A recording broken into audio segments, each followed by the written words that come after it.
I'm heading out, man. You want to ride? No, I got my car, but I actually really need to go to the bathroom. Dude, are you okay? I am definitely buzzed. Yeah. I think I will take this and I will take that ride home. Welcome to the 34 Motorsports Product Showcase. We're proud to offer the full line of Simpson Racing safety products. The Shark Speedway is a perfect brain bucket to keep your melon as safe as possible. We carry every model and size of Hans device, and these have saved countless lives. The Hybrid Pro Lite is an alternative to the Hans device and is just as effective. The DNA 3-layer suit offers maximum protection when things get hot. And hey, dude, those comfy shoes won't help one bit when things go south. Keep those hands ready to work with a pair of Vortex FIA gloves meeting every current standard. From 5 to 7 points, we carry every one of the Simpson harnesses, keeping your rear end right where it should be. Keep all your gear clean and together with the helmet and FHR bag, and always be ready to hop in a race car. Visit 34motorsports.com and order today.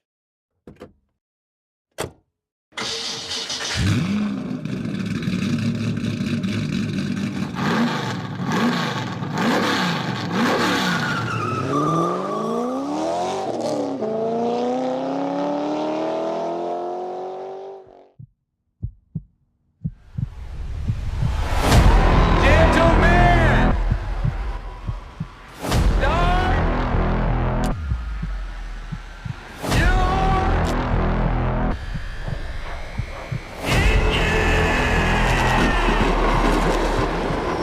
Start your green, rolling.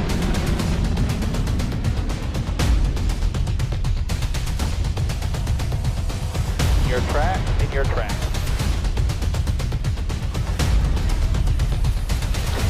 Check it up, check it up.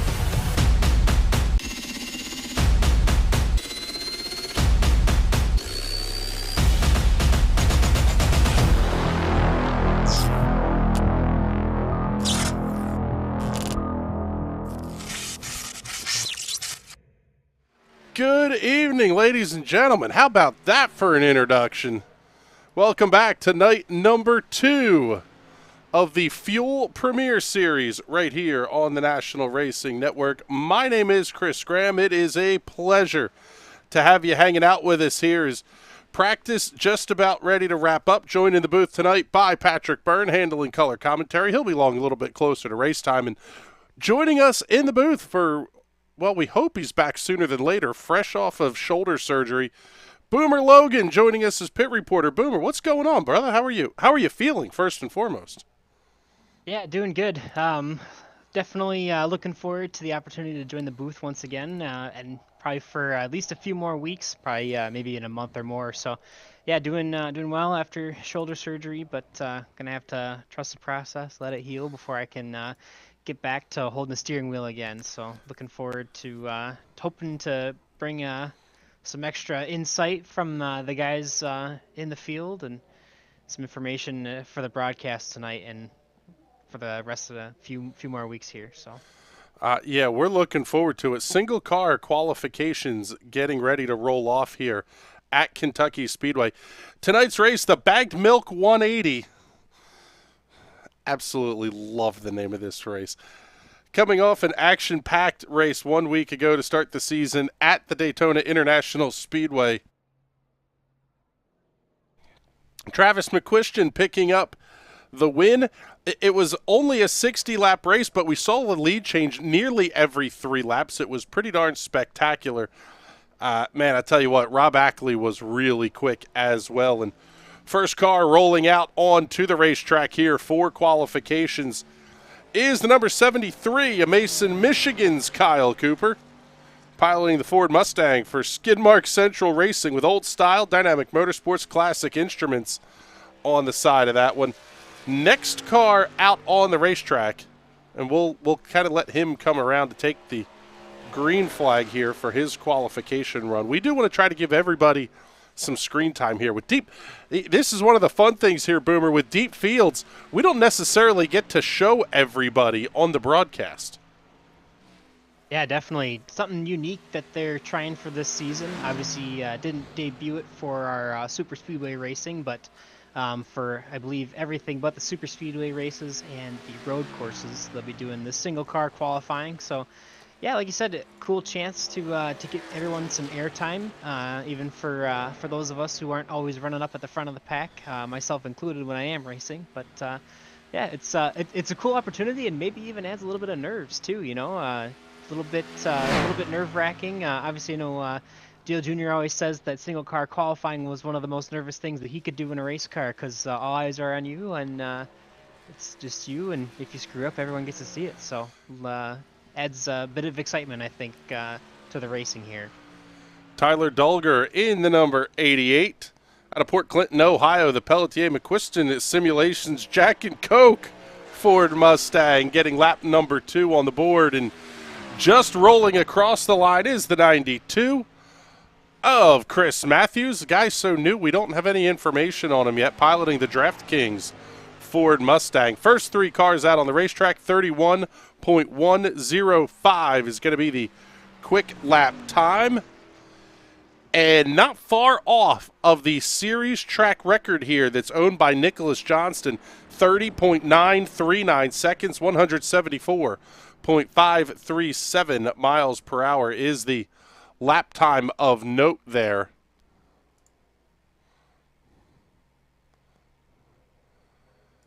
And we'll be able to get the speed information up here for you in just a moment as well on our side of things here. Kentucky Speedway, 1.5 miles in length, 17-degree banking in the corners as we pick up the 08 of Rich Engel, one of the series rookies out of Grand Rapids, Michigan. In the Engel Racing, Mitten Brewing Company, free beer and hot wings show Ford Mustang. Good-looking race car there. Also out on the racetrack right now is the number 50 of Waukesha, Wisconsin's Casey Lakatos, driving for Sim Motorsports, the Sim TV Toyota Corolla. Another sharp-looking livery here. Tell you what, good-looking race cars all the way around. See what they're going to be able to do for the lap times here as they start to roll in. Also on the racetrack is the number 45 of Port Washington, Wisconsin's Andrew Schaub. Another of the Skidmark Central Racing drivers piloting the In-N-Out Burger Toyota Camry. Hearing a little bit of tire squeak there. And Boomer, feel free to drag anybody up here as you get them available. We can, we'll let you handle the interviews on these as some of these guys are getting their laps in. All right. Yeah, Casey, we could definitely do that. Casey Lakatos moving up to third, quick on the board. He is done, as is Andrew Schaub in the number 45. We were mentioning turns 1 and 2 banked at 17 degrees, 14 degrees of banking at the 3 and 4 end of the racetrack. As we pick up the number 98 of Justin Munsell. I spent the week screwing those names up. Take a look here. Your Nerdy as Hell podcast, rookie of the race 1 week ago, was that number 98 machine of Justin Munsell. He was pretty darn impressive. And quick first half of the racetrack, second half of the racetrack, good enough for second. Quick 31.124, 31.124 seconds.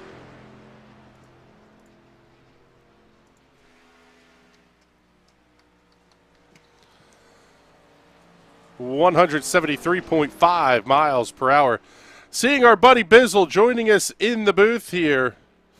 We pick up the 12 of Matt Owens out of Williamsburg, Virginia, the Nerdy as Hell Racing. Dr. Squatch, Kettlebrand Potato Chips, Nerdy as Hell podcast. Number 12, Toyota Camry. Actually, no, these are the Supras, aren't they? I should be less terrible at my job. Yes, I believe those are the Supras. Yeah, it is the Supra. Bizzle, what's going on tonight, bud?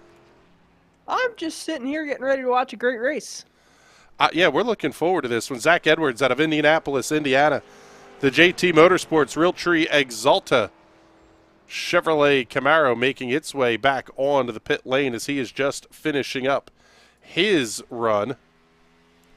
Coming off of turn number 2 and on to the backstretch, the 99 of Valley Stream, New York's Finian DeCuna, the Sim Motorsports Sim TV Grid Life Toyota Supra. This guy's from your neck of the woods there, Bizzle, out there near Long Island. Actually, Valley Stream is on Long Island. It's not near Long Island. Oh, well. We feel bad for Finian having to live there. Yeah, no, that's close. The Hyundai that blew up when I was in Pennsylvania, that was bought at Valley Stream Hyundai.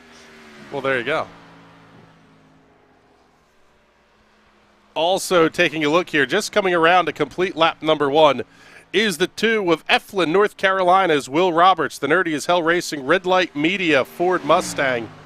Well, it says it's a Ford, but I'm pretty sure that's a Toyota on the racetrack. Fantastic opener. You missed the opener that these guys put together. My goodness. Fantastic work by the Red Light Media crew. Also on the racetrack right now is the 33 of Livonia, Michigan's John Gervin, driving the Pepsi True Hockey Pearl Drums Chevrolet Camaro for Domination Intimidation Racing. Quite frankly, just looks like a straight-up Pepsi car, an old throwback Jeff Gordon car. Also on the racetrack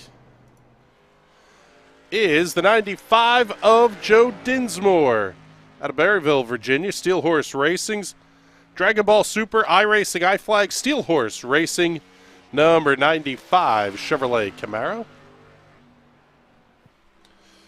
Matt Owens, quick lap time, 30.975 for 100ths, off the all-time track record for the series.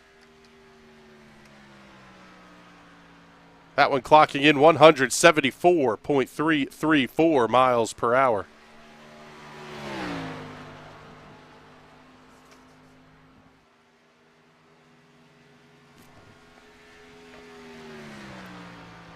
Just getting his lap started right now is the number 89 of Josh Stiles out of Auburn, Georgia. Firelight Esports, Big Evil Designs, Rowdy's Dipping Services on the side of that Chevrolet Camaro.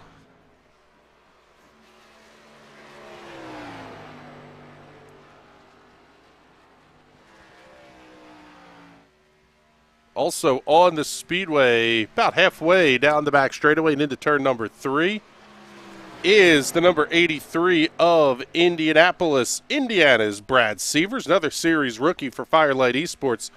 The Online Racing Association, Sector 6 Apparel, Rowdy's Dipping Services, number 83. Chevy Camaro, he's just coming across to finish his run. Fantastic Ukraine support livery on the side of that number 83 machine. That one looks pretty darn cool. Hell yeah. Just pulling out onto the racetrack is the number 10 of Clydesdale, Arizona's Dak Oparka. Skidmark Central Racing. Skidmark Central on the side of the Toyota Supra making its way down the backstretch. I'll tell you what here, Patrick, we've got a little bit more than just the race going on here tonight, though. Tonight's the first round of the Fuel 5 program. $25 going out the door if one of the Fuel 5 drivers is able to pick up the win. Mike Stroll, Justin Morton, Blake Gordon, Thomas Bressie, and Chad Mikas. Always fun to have a little bit of cash on the line as you get ready to roll here. Oh, hell yeah. You know those guys are going to be really racing for that money.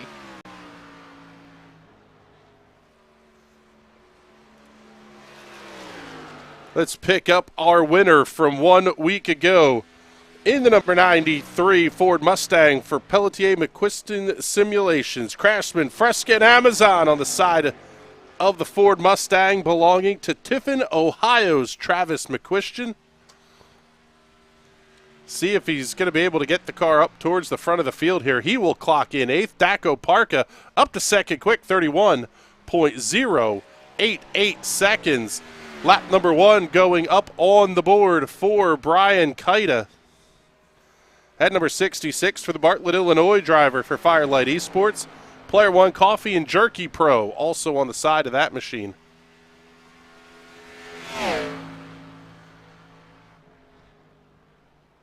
I have to say, Patrick, I am turning into a fan of this qualifying format. It's kind of nice. It's open qualifying. You only get your 2 laps. But it gives us a chance to kind of get a look at everybody out here on the racetrack and at least introduce who they are and get the cars some airtime here. Yeah, and it reminds me of the old way NASCAR used to do it, when it was fun to just sit down, watch qualifying for an hour or so, and just kind of get in the rhythm. Who's who? Who's the guys who are just showing up for their first race? Who's been here? Who's a legend? And really, it's just like a pole day at Indianapolis. It's pretty great. Pulling out onto the racetrack from Kingman, Arizona, the Pelletier McQuestion Simulations number 69 Squirt Ryobi Ford Mustang of Don Runkle.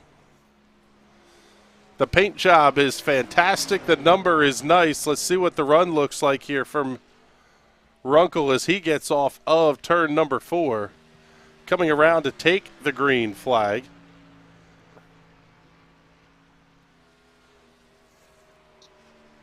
Also on the racetrack is the number 65, belonging to Brent Kook out of Charlotte, North Carolina. Domination Intimidation Racing's pilot for the Lowe's Cookout Cobalt Chevrolet Camaro.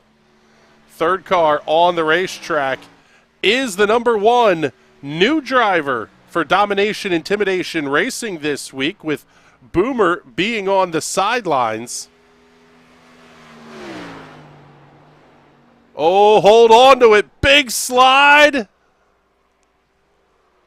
Oh, unfortunate. Almost saved it. Big time pile into the wall there for Brendan Wengard. And let's bring Boomer up into the booth here. He's down there down grid side with Chad Mikas. Hey, what's going on, my man? Yeah, we got Chad here, one of our Fuel 5 drivers for this evening. So, Chad, before you make your qualifying lap, you got anything you want to say about the race tonight? Any strategy, or how you feeling? My goal is just a top 5 tonight. Just keep it clean. Try not to burn the tires off. Stroll's really fast tonight, so I'm just going to try to follow him and see what happens. I don't know. I don't know what to expect. I haven't run this track in probably 2 years, I feel like. So I'm kind of just trying to get back into it, you know? Yeah, sounds like a good opportunity. Hopefully it'll be a fun battle between you and your teammate, and one of you guys can take it home tonight. I hope so, man. That'd be cool to go 1-2. We had some good things going towards the end of the last Premier season, so I'm excited to get this thing kicked off here. I know we had Daytona last week, but I feel like this is when the season officially starts. This is when you get into the nitty-gritty, so it should be fun. Sounds good, man. Well, good luck out there, and look forward to having you out there tonight. And we'll bring up another one of our Fuel 5 drivers. We got Michael Stroll, teammate of Chad Mikas. What are you looking forward to tonight, Michael? Looking forward to trying to get that first Fuel 5 win?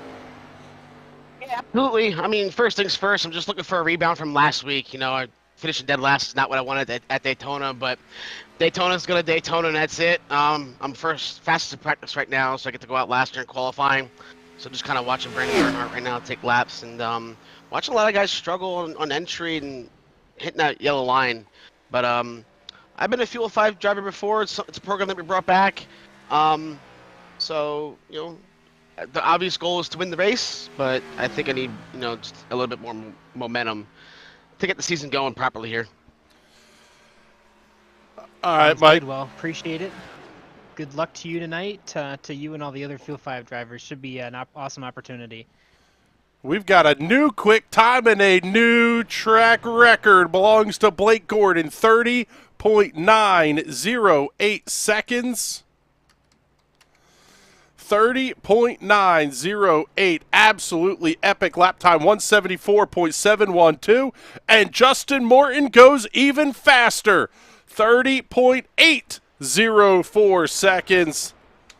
175.302 miles an hour for the Sonoma, California native and Downforce Racing. Total Downforce Racing. Black box pixel dust on the side of that number 11 Supra, and he is now sitting all alone at the top of the board. That is a big-time run there out of Justin Morton. Casey Shue out on the racetrack, as is the 71 of Gael Brooks. Shue out of Trinity, North Carolina, JT Motorsports, Snap-on Tools, Chevrolet Camaro, and the other guy we just mentioned, he's out here on the racetrack as well, is the number 71 of your Primate Pest Elimination Hard Charger from 1 week ago. That is Gael Brooks. A lot of fun guys to watch out here tonight. The Carhartt livery on the side of the number 71 tonight for the Tucson, Arizona native. Again, another Matt Kenseth throwback. Just flip the numbers around here. Let's take a look here. Bring up the guy who's currently second on the board, Blake Gordon. He's down trackside with Boomer. Yeah, how you doing today, Blake? Obviously, a little bit got some speed there, qualifying second so far. Looking forward to watching you guys battle it out for the Fuel 5 event for tonight. How you feeling? Feeling pretty good. Feels good to kind of be up near the front of the board, although looks like everyone that goes now I'm kind of falling back a little bit. But yeah, excited for tonight, especially with the whole Fuel 5 thing they got going on, which is a pretty cool idea.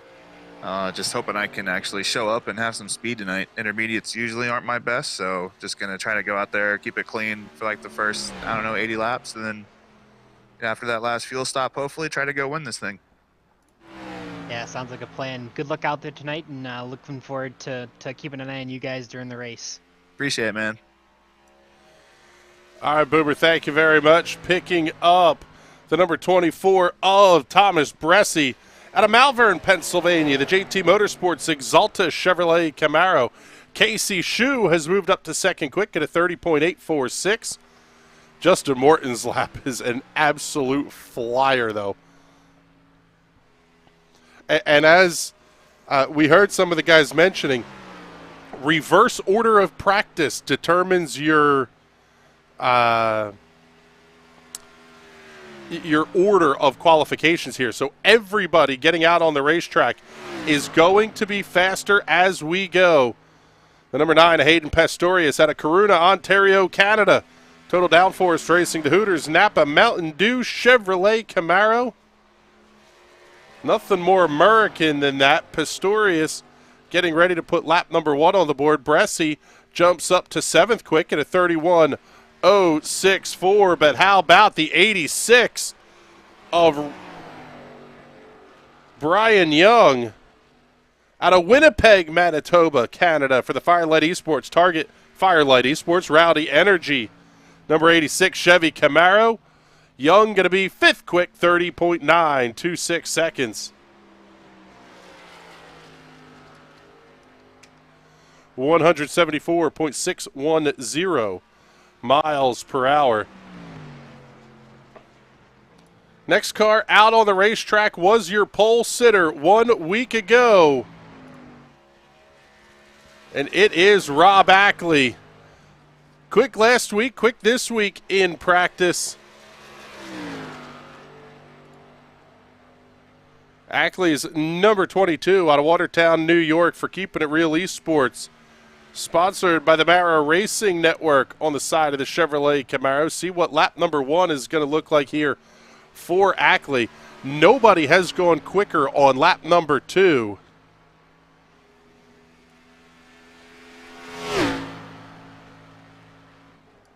And let's head back down trackside here. Boomer, you've got Justin Morton. Yeah, we do. We got Justin here, who's run a pretty quick lap here. It looks like he might be top of the board right now. So, wanted to get your thoughts ahead of the first Fuel 5 event of the season and how you're feeling tonight. I'm feeling pretty good after that qualifying lap. Doubt it will hold up with the other guys to come. I know Stroll's been extremely quick, and these mile and a halves are probably my biggest weakness. So, happy that I'm where I'm at. Looking forward to tonight. Yeah, good deal. Appreciate the quick interview here, and hope you have some good luck tonight as you race for that $25. Thank you. Chad Mike is jumping up to second quick on the board. Tyler Hensley, Rob Ackley going to be third quick. So far, the top 5 all beneath the track record. Used to be held by Nicholas Johnston. Justin Morton now holds that track record, and we're down to the final 4 drivers in qualifications, but quickly we'll go down trackside to Boomer with Thomas Bressy. Yeah, we got the last of our Fuel 5 drivers and teammate to Justin here, Thomas Bressy. How are you feeling tonight for the Fuel 5 event? Okay. Could have definitely qualified better. Colt isn't really the most optimal starting spot, and obviously he's still got a couple of fast guys left to go, so we'll see. But ran well here the last time, Fuel was here, so hopefully we can kind of play the long game and do a little better there. JTM cars looked fast tonight. I mean, you got Tyler starting third, at least tentatively, and Casey put in a really good lap, and he's 5th right now. So got a couple of guys up there, which is great, and we'll, just see what we can do here. Long race. Congratulations here, Thomas. 1 week ago at Daytona, crossing 15,000 miles driven in Fuel Premier Series competition. That speaks a ton to longevity, and, well, quite frankly, you've been around a while. But a lot of success as well. Yeah, I mean, certainly not as many W's as maybe as I'd like. But, yeah, I've been here, I think, every season of Premier except the very first. So, try to be as consistent as I can. And I think that kind of helps the mileage and the lap count. So, just, that's kind of all you can hope for. Last week was a good start to the year, obviously. Plate tracks don't tend to go that well for me, so I was happy to walk out of there with a top 5 and a clean race car, at least when I crossed the finish line. Not immediately afterward, but we'll gloss over that. But yeah, just, it's been fun all these years just being here and seeing how things kind of have changed, the people that come and go, and the competition's always been fierce, which is kind of, I guess, what keeps me here. So, we'll see what's in store for tonight, though. Another chapter, I guess, in the book. All right, Thomas, thank you very much. How about it? 2 more new track records. First, it was Alex Viccellio going 30.789 seconds, 175.387, followed immediately by Mike Stroll, 30.769 seconds, 175.501 miles per hour for your Chance 3 Pole Award winner and new track record holder. Mike Stroll's got to be thrilled with that one. The Bethlehem, Pennsylvania native for Domination Intimidation Racing. Yingling Lager, DC Shoes, and Bass Pro Shops on the side of the number 8 Chevrolet Camaro there. And good Lord, man, that is a hell of a lap. Let's see if we can't bring... Actually, yeah, we already talked to Mike Stroll, didn't we? Yes, we did. Yeah, we did. All right. Our Fuel 5 drivers. Yes. Well, I'll tell you what. Impressive lap here as we see qualifications coming to a close. And go ahead there, Bizzle. I was going to say, I think we're going to get a fantastic race tonight. Kentucky has always loved the low downforce, high horsepower package. And that's pretty much what we got in the Xfinity cars. Not as much power as we've seen in the Cup cars in years past. However, they've got almost no wing, no splitter, no nothing on these cars anymore. So it's going to be a true old school stock car race. And hopefully it puts on a real great show. Taking a look at where our Fuel 5 drivers are going to line up tonight. Let's see here. Mike Stroll, one of the guys who is eligible for the bonus. He will start tonight from P1. Not a chance we're going to see him pick up the Hard Charger Award tonight. But also Justin Morton, another guy who was very, very quick there in car number 11, another of the Fuel 5 drivers this evening. Alex Viccellio, also one of the Fuel 5. He's going to start from position number 3. Chad Mikas will start 4th. He's another of the Fuel 5 drivers. Man, this is going to be impressive. Also, Thomas Bressy will be the 5th of the Fuel 5 drivers. He will roll off tonight from the 14th position. Man, this one is going to be fun. And we're going to have to get through the grid pretty quickly here as well because, well, quite frankly, they're only going to do one lap around here as we wait for everybody to get out onto the grid. And they will be led to the green by new track record holder Michael Stroll. Lining up alongside will be the 00 of Alex Vicelio. Justin Morton and Chad Mikas on row number 2. Tyler Hensley and Rob Ackley on row number 3. Casey Shue and Blake Gordon on row 4. Guile Brooks, Brian Young on row 5. Row 6 will be Jonathan Schwartz and Matt Owens. Row 7, Hayden Pistorius and Thomas Bresci. Row 8, Daco Parka and Chris Matthews. Row 9, Brandon Bernhardt and Justin Munsell. Joe Dinsmore and Brent Kook on row number 10. Row 11 will have Will Roberts and Brad Sievers. Travis McQuistion and Don Runkle on row number 12, not where McQuistion wanted to continue his championship run after the win last week at Daytona.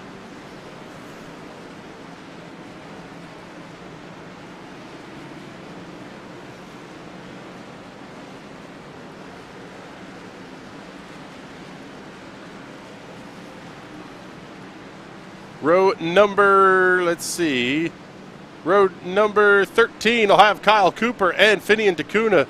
Brian Kaita, Joe Given on row number 14, as it looks like our graphics have completely decided to lock up here. So one way or the other, field's getting ready to come down and take the green flag. iRacing safety car will pull off, and as always, race fans, the start of this one going to be all yours.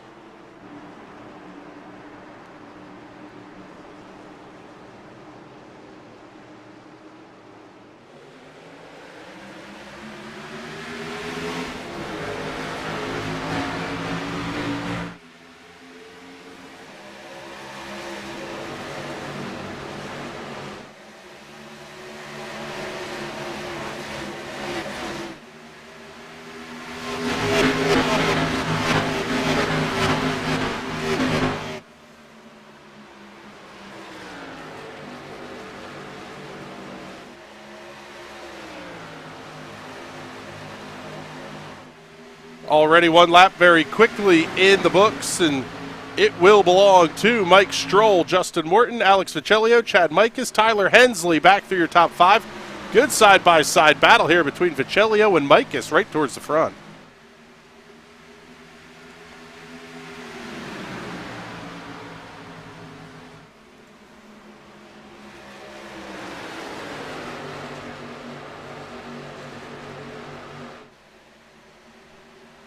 See, 3 wide coming to the tri-oval. This is always fantastic at Kentucky. This track is so wide.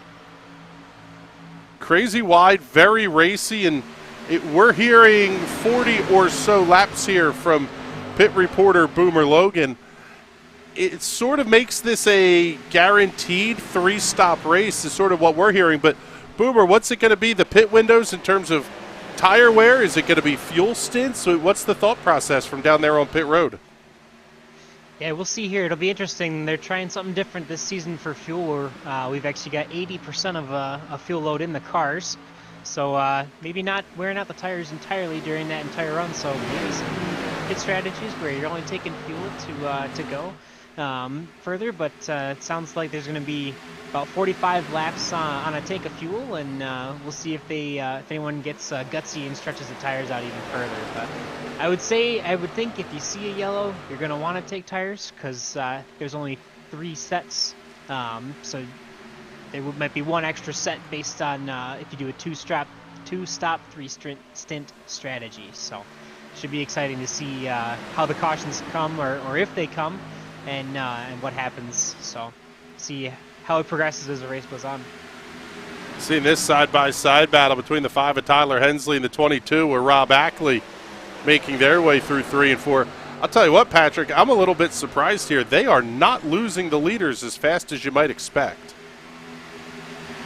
No, with the super low downforce package, these cars aren't really building a huge draft. And they're not putting a huge wake in the air. So you can follow right behind someone. You're not going to get the crazy aero push, and you're going to be able to really just tuck up behind them and follow them through these corners. So thank you, everybody, for hanging out with us here on YouTube and on Twitch tonight. Hopefully you are enjoying the show.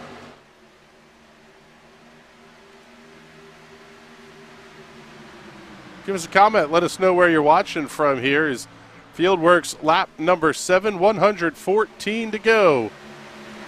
Here at the Kentucky Speedway, still Mike Stroll, Justin Morton, Alex Ficilio, Chad Mikas, Blake Gordon. Your top 5, a little bit deeper in the field here. Pick up the side-by-side fight. That's going to be the 2 of Will Roberts and the 12 of Matt Owens.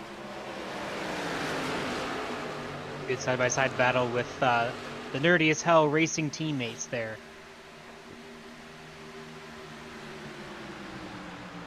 Yeah, those guys are going to play nice and respectful now, but once we get to the closing laps this thing, it's not uncommon in stock cars to give your teammate a little rub and try and push him up the racetrack.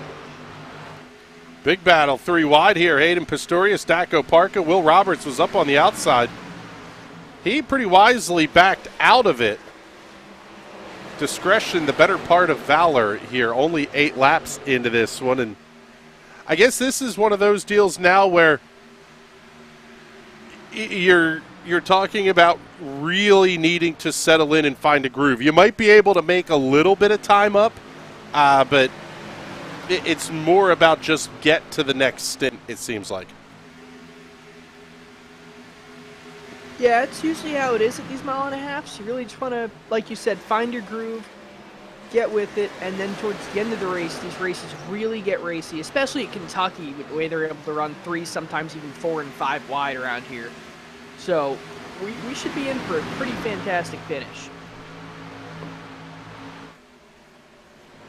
Usually the way these races go, and we saw this at Daytona, the beginning of the race is calm, the end of the race is usually incredible.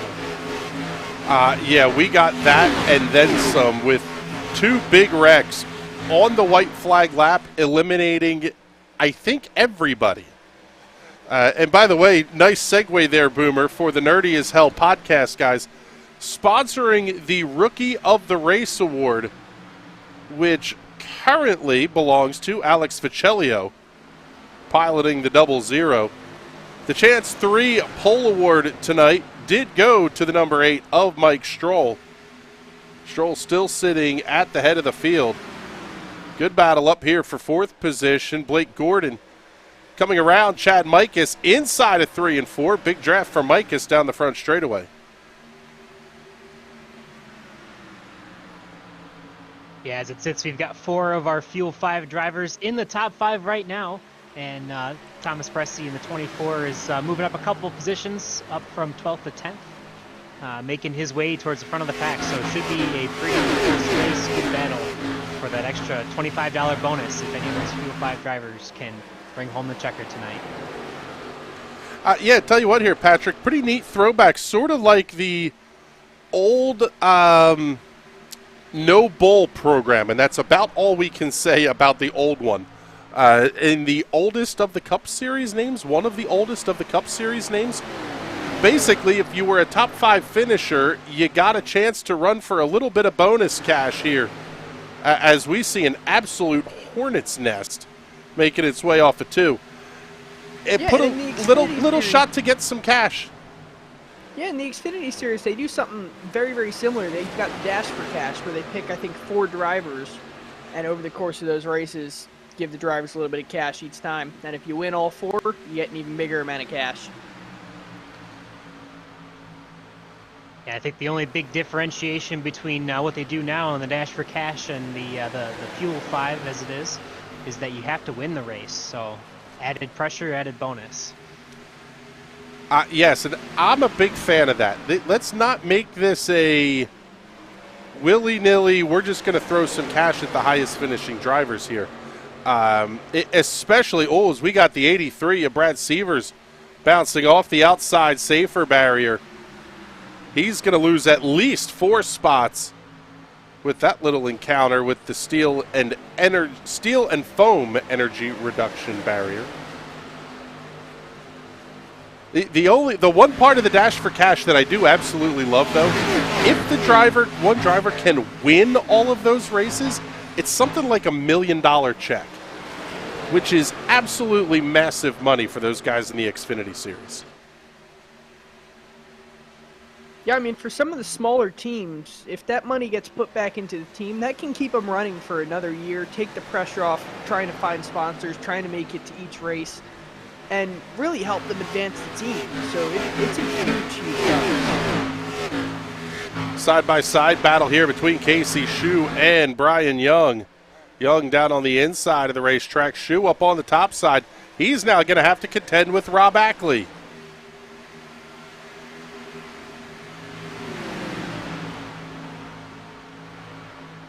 Also have to make sure we say a big thank you to Primate Pest Control for sponsoring the Hard Charger Award here in the Fuel Premier Series. Currently, that award belongs to the number 24, Thomas Bressie, who's up 6 spots.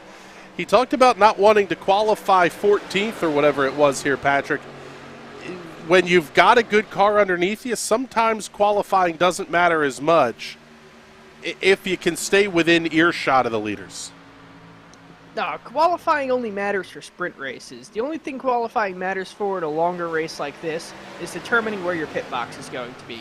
If you've got a fast car, you're going to make your way to the front. If you've got a slow car, you're going to make your way to the back.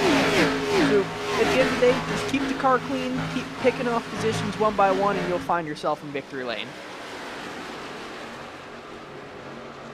Tyler Hensley, Jonathan Schwartz go into battle here. Schwartz down to the inside in the number 52, one of the Domination Intimidation racing cars. Didn't get to show him in qualifying. The Vienna, Virginia native piloting the Oreo Tire Pros Xbox Series X, number 52. Bressie going to say thank you much. I'll slide right through. He comes past Tyler Hensley, tucking in behind Schwartz. Now he's going to make the move inside into 3.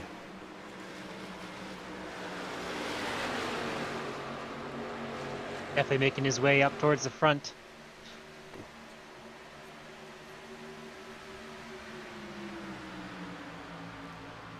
We'll see. He may end up having to do this the hard way, to have to pick them off one by one and get up through the field. Obviously, more often than not, field races, especially in the Premier Series here, tend to go caution-free, and that definitely makes it a tougher battle when there's no bunching up of the field under yellows. So lots of work cut out for the 24, but he's making quick work of it so far. Looking back towards the front of the field, Justin Morton still all over the rear deck lid of Michael Stroller, at least within a couple car lengths of it, as they make their way into turn number 1. Then you slide back a full 1.3 seconds here to Alex Viccellio and Blake Gordon. Another gap back to Chad Mikas. That's where we see the first sort of pack starting to form up. And Patrick, is that one of those that maybe if you know that the race is going to be going on for a certain amount of time here before you may, if you even see a yellow, is this kind of the part where you start thinking about tire conservation or even fuel saving a little bit? I would be thinking about fuel saving, maybe not to cut a stop out, but maybe to make that last stop just that much shorter, or if you get a late race yellow, again, you can make that stop that much shorter and kind of beat a bunch of cars off of pit road. So early in the race is when you got to do all your saving, because at some point it gets too late to try and save your equipment. Yeah, definitely. If you manage to burn those tires off early, you're going to be in for a long night, that's for sure. Yeah, that would be my concern for a guy like Thomas Bressie, who's really advancing his way forward through the field pretty quickly. Jonathan Schwartz up 5, Blake Gordon up 4. New hard charger, Travis McQuistion, up to 16th in the number 93. And a good pack of cars making their way here through 3 and 4. This is going to be Rob Ackley, Casey Shue, Hayden Pistorius, Justin Munsell, and Gael Brooks.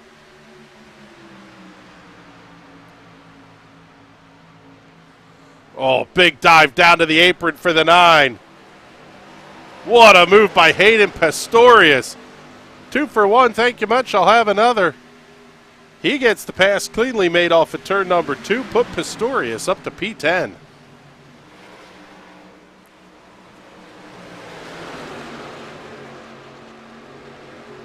I'll tell you what here, Patrick, this is one of the things I love about Kentucky.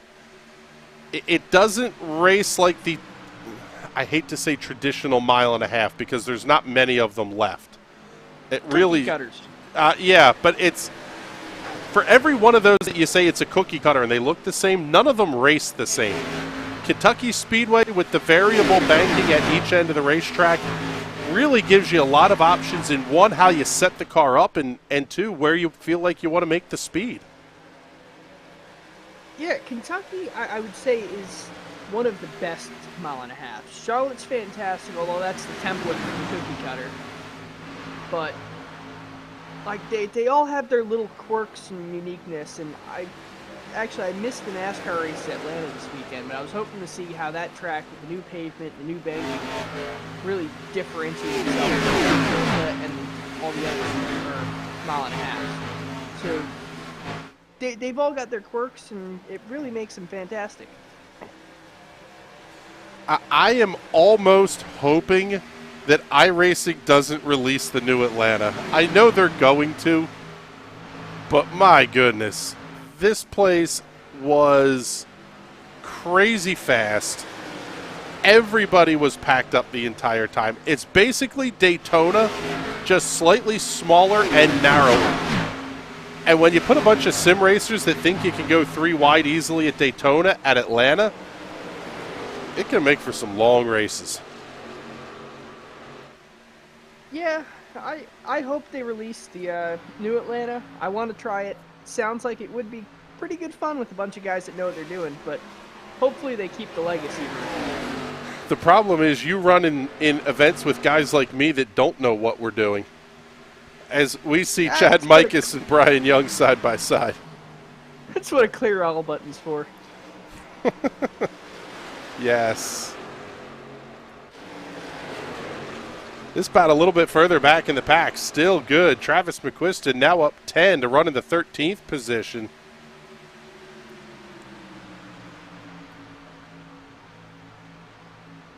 McQuiston now going to have the dive inside of Justin Munsell into turns 1 and 2. You almost starting to feel like now, as we're 10, 15-ish laps away from pit stops, starting to get a feeling like you can tell who may be saved a little bit. It'll be interesting to see here. We're getting close to being able to maybe see some takers for a 3-stop strategy as we hit working on lap number 30 for our leaders here. Pitting now, you could pit 3 times, or you can wait about 10 laps and pit every 40 laps and do the 2-stop strategy. So it'll be interesting to see if anyone pits early and quicker stints for fresher tires. Trying to get a look here at the outside of the 98 of Justin Munsell. Looks like he may have gotten a piece of the safer barrier. The exit of turn 4 last time by. Get a look at it there, maybe not. But he is going to have to contend with Will Roberts into turn 1.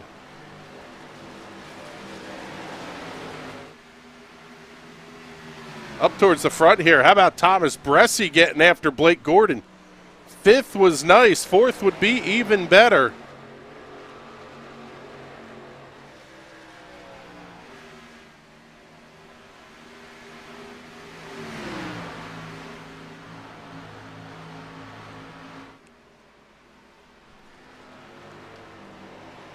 After the finish we saw last week here, Patrick, I would imagine the concept of a 2-stop sounds nice, but not nearly as good as I want to make sure I've got enough fuel in the car, and you just go for the 3-stop just in case you have that green-white checkered.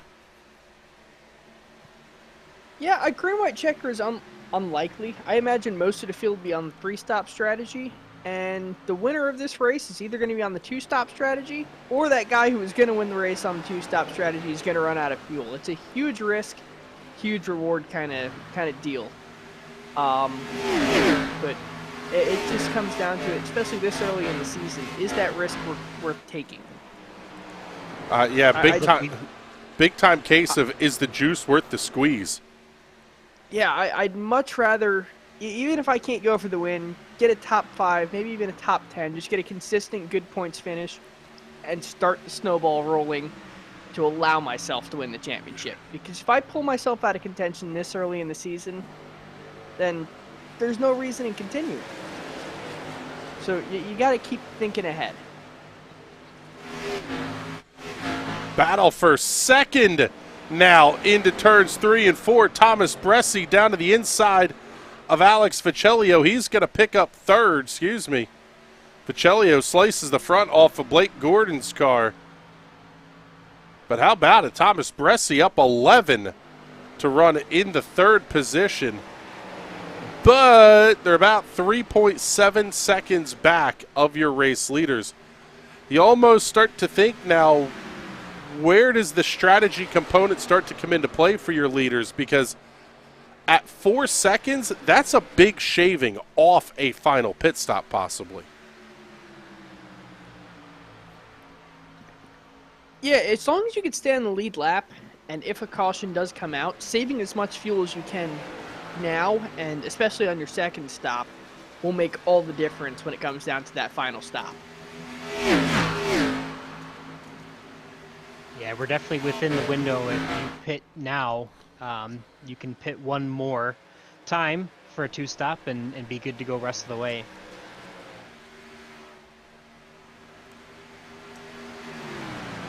Yeah, that's a great point. You didn't necessarily you didn't have to get to 40. If you could go 45 laps, you could back it down a little bit, or 40 laps, whatever the number is.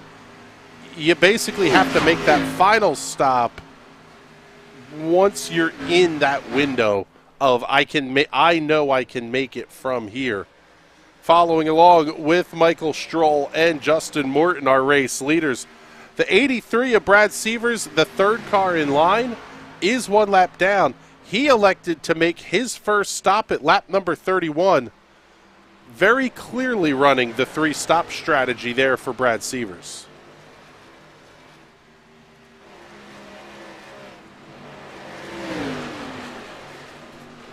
I believe so far he's been the only one who's been down to pit road, but within the next couple laps here, I'm sure you're going to see a lot coming, especially as the leaders come. They're definitely going to all go at the same time.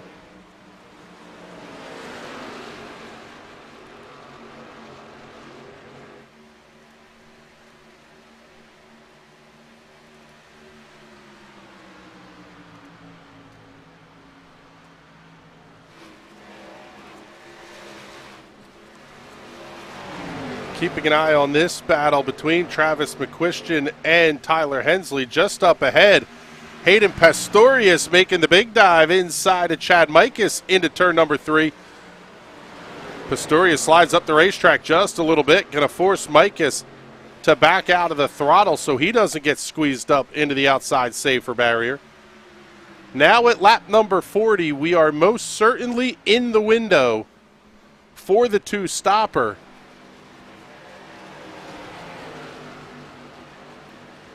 And I guess now, Patrick, it's a matter of, well, crew chief, JRT, whatever you're using for your calculations is saying, I can go 3 more laps, 4 more laps. That's probably about what we're going to see everybody go. Yeah, I'd imagine we're going to get a big race down pit road with leader diving off and everyone else going to follow. We see a couple cars pulling down here now. Thomas Bresci, Alex Ficellio, Brian Young, Jonathan Schwartz, Rob Ackley, Justin Munsell, Finian DeCuna, Brent Kook, Josh Stiles, and Brian Kita. Crew down on the right side of the number 24 of Bresci. They will pick up the left-hand side. It'll be 4 fresh Goodyear Racing Eagles, 2 cans Sunoco Fuel. Bresci down and away, 14.67 seconds. As we pick up the 13 of Blake Gordon making his way down pit road.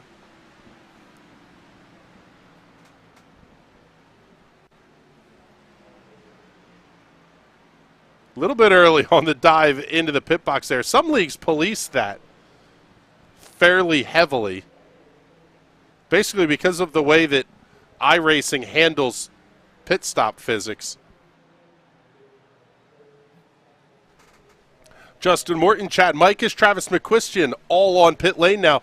Race leader Mike Stroll still out on the racetrack.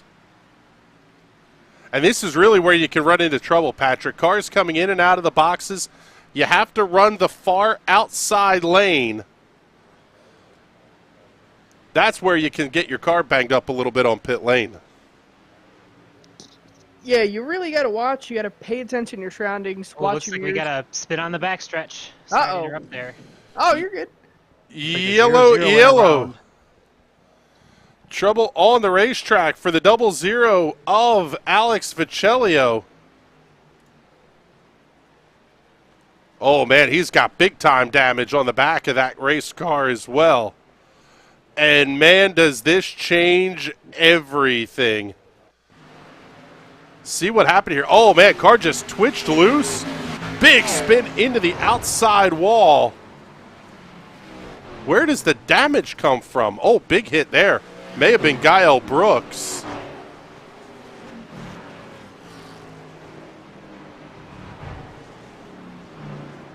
Yeah, it looked like it was Gael Brooks that may have gotten into the back of Alex Vicelio. But I'll tell you what here, Patrick.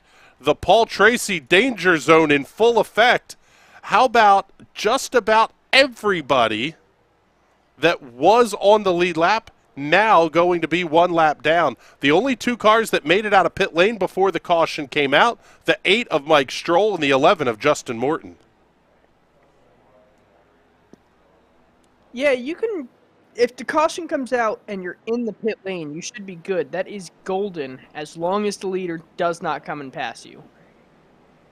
If the leader doesn't come and pass you, it's basically a free pit stop. You're going to go back. Everyone else who has stayed out is going to pit, and you're going to be out ahead of all of them. But if you get put that lap down, you'll have to take the wave around, and you'll be starting behind everybody else. So it's, again, a big risk, but a big reward if you pit under a green flag, knowing a caution's going to come out soon. Big overshoot from Brandon Wengard. Mike Stroll going to lead the field back to green here as he elects not to come in. Justin Morton does the same. And it looks like what we're seeing right now on timing and scoring, we are down to 14 cars remaining on the lead lap of this race. And may have a timing and scoring issue going on here as well, because we're still seeing Brandon Wengard scored as the leader of the race.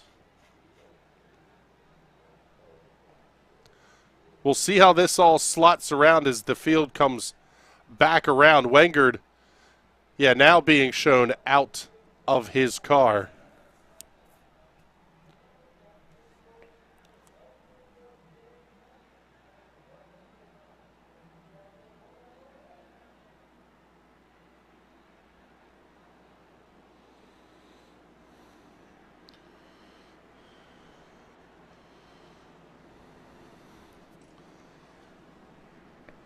So Brandon Wengard out of the race car. This will reset the field. And, well, we're seeing the 11 of Justin Morton coming around. It should be Mike Stroll, I believe, coming to the head of the field here.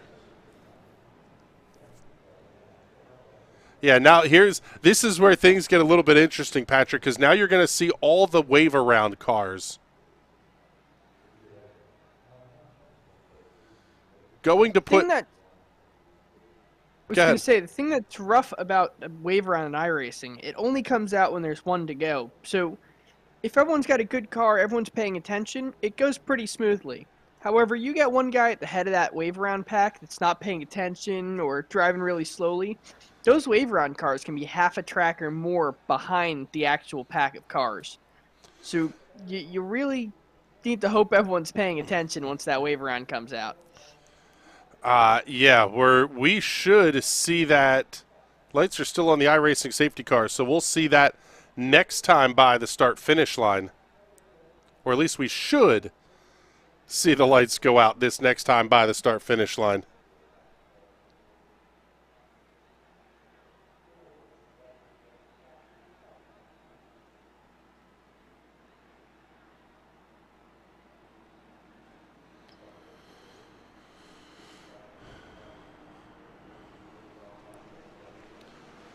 Yep, so here comes the wave around. So we'll pick up the guy who will be your race leader, Michael Stroll. And this is the first race, Boomer, where we're going to see the choose rule come into play here. And actually, Boomer is currently officiating this, so we'll give him a second here. But basically, Patrick, what's going on is just like in the real world, they've got basically the choose cone. You can go inside the cone or outside the cone, and that sets up what lane you're going to restart in. Yeah, and I really enjoy leagues that do that because iRacing will force you to start in the bottom if you're the leader. And some tracks, that's great. Bottom line's preferred line. But a lot of other tracks, you want to start in that high line, get that run down the backstretch, then clear the whole field. Because if you're starting on the bottom, that guy in the top has an advantage if he jumps at the same time as you.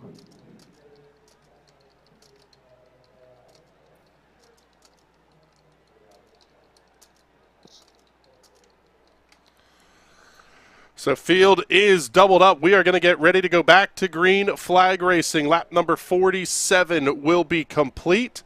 48 will go up on the scoreboard. Pace car is in. What the hell? We'll give you another one of these.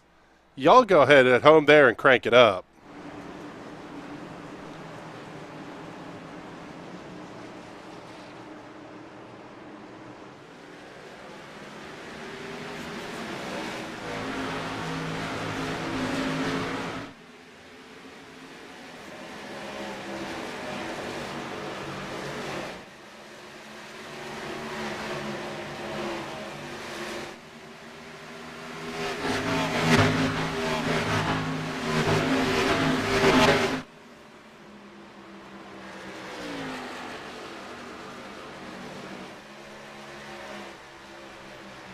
Coming back to complete lap number 48. We'll get you the numbers back up here on the scoreboard. And how about it here, Patrick? Thomas Bressi, right back where he started. A ton of work to get inside the top 5 after the cycle of pit stops blows up on him. He's going to be back at 14th. Oh, man, hold on to it there, boys.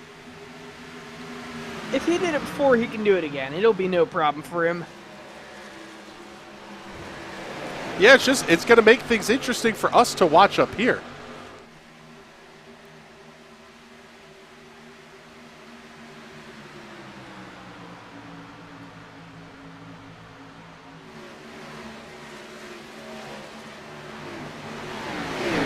Just back behind Bressi, 3 wide battle. Blake Gordon, Hayden Pastorius, Jonathan Schwartz. They're going to get it sort of settled down.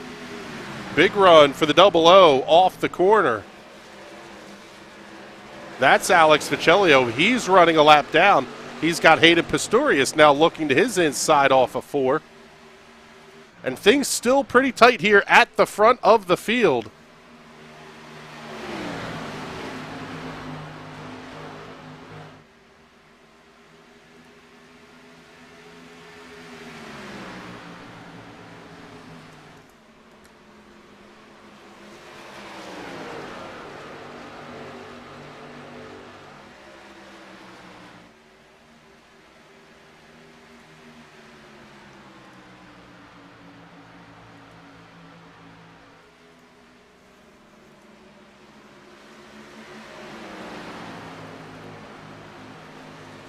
It's going to be Stroll, Morton, Dinsmore, Shu, and Lakatos.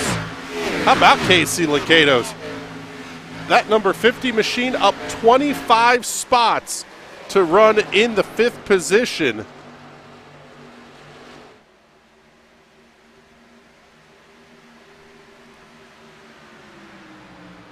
That's an impressive run. I'm wondering how many spots he picked up on that pit cycle. I'm thinking a lot of them, quite frankly, here.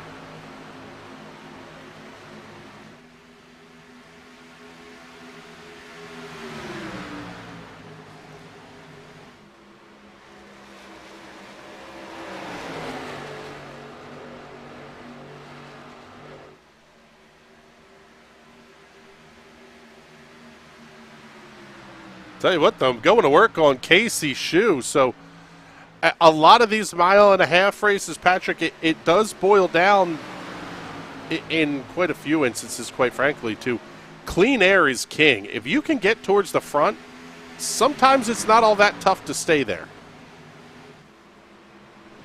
Yeah, all you got to do is kind of block off the runs, and not even block off the runs, but just block off the air going through the mid-quarter is where it's really, really key. If you can block off that air, send them up towards the wall, it totally destroys their exit. They got to back out of the car to avoid hitting the wall, and they lose that run they would have had down the back straightaway. So you can really just control the pace of the race doing that. Makes you really, really difficult to pass. Joe Dinsmore, Will Roberts both up 16 spots. Tyler Dulger up 21. Kyle Cooper up 15. Couple of cars that have had issues tonight, including Alex Vicelio, the cause of caution number 1, being scored in the 29th position. Rob Ackley in 30th, down 24 from where he started the race. Brad Severs also down 10. It's interesting for me to see here, Patrick, that the little bit of pitch strategy that came into play already in this race is continuing to have a lingering effect here as we get closer to the halfway point. Some of these cars that were towards the front, let's pick up Travis McQuistion, Brian Young, Tyler Hensley. These guys were much further up the field than where we're seeing them run right now. It's just tough to get through quick cars and traffic. Yeah, they're definitely in the middle of that hornet's nest there. There's definitely something to say between 10th place and 20th place, how close the competition really is and how difficult it is to get through there if you're trying to make your way in the back of the pack. It really speaks to not just the quality of the league, but the depth of the league as well. In some leagues, you can get away with a 10th to 15th place finish every so often. The problem is in this league, you're not finishing 10th to 15th. You're finishing 15th to 25th or worse. That could absolutely implode a championship run.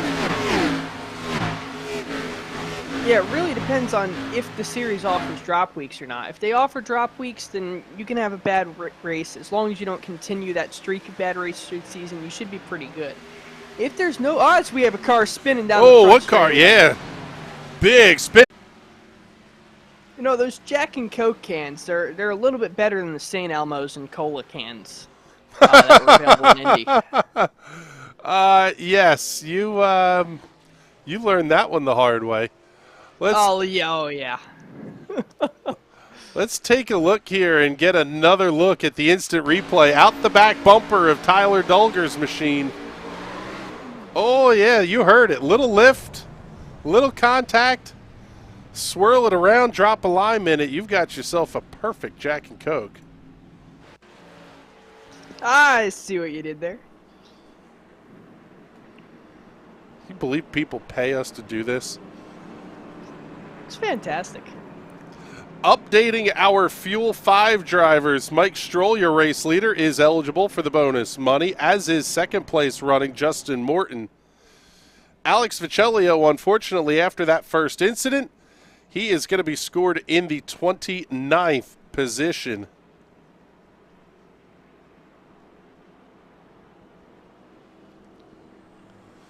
As we work caution at number 2 here. And interesting to see how it actually shakes out here, that we get a yellow flag under the mid-race point, because there are actually bonus points given out, almost like our stage breaks for the field series, to the leaders at the halfway point of the race. So I believe it's the top 5. So Michael Stroll, Justin Morton, Joe Dinsmore, Casey Shue, and Casey Lakatos picking up a couple bonus points there.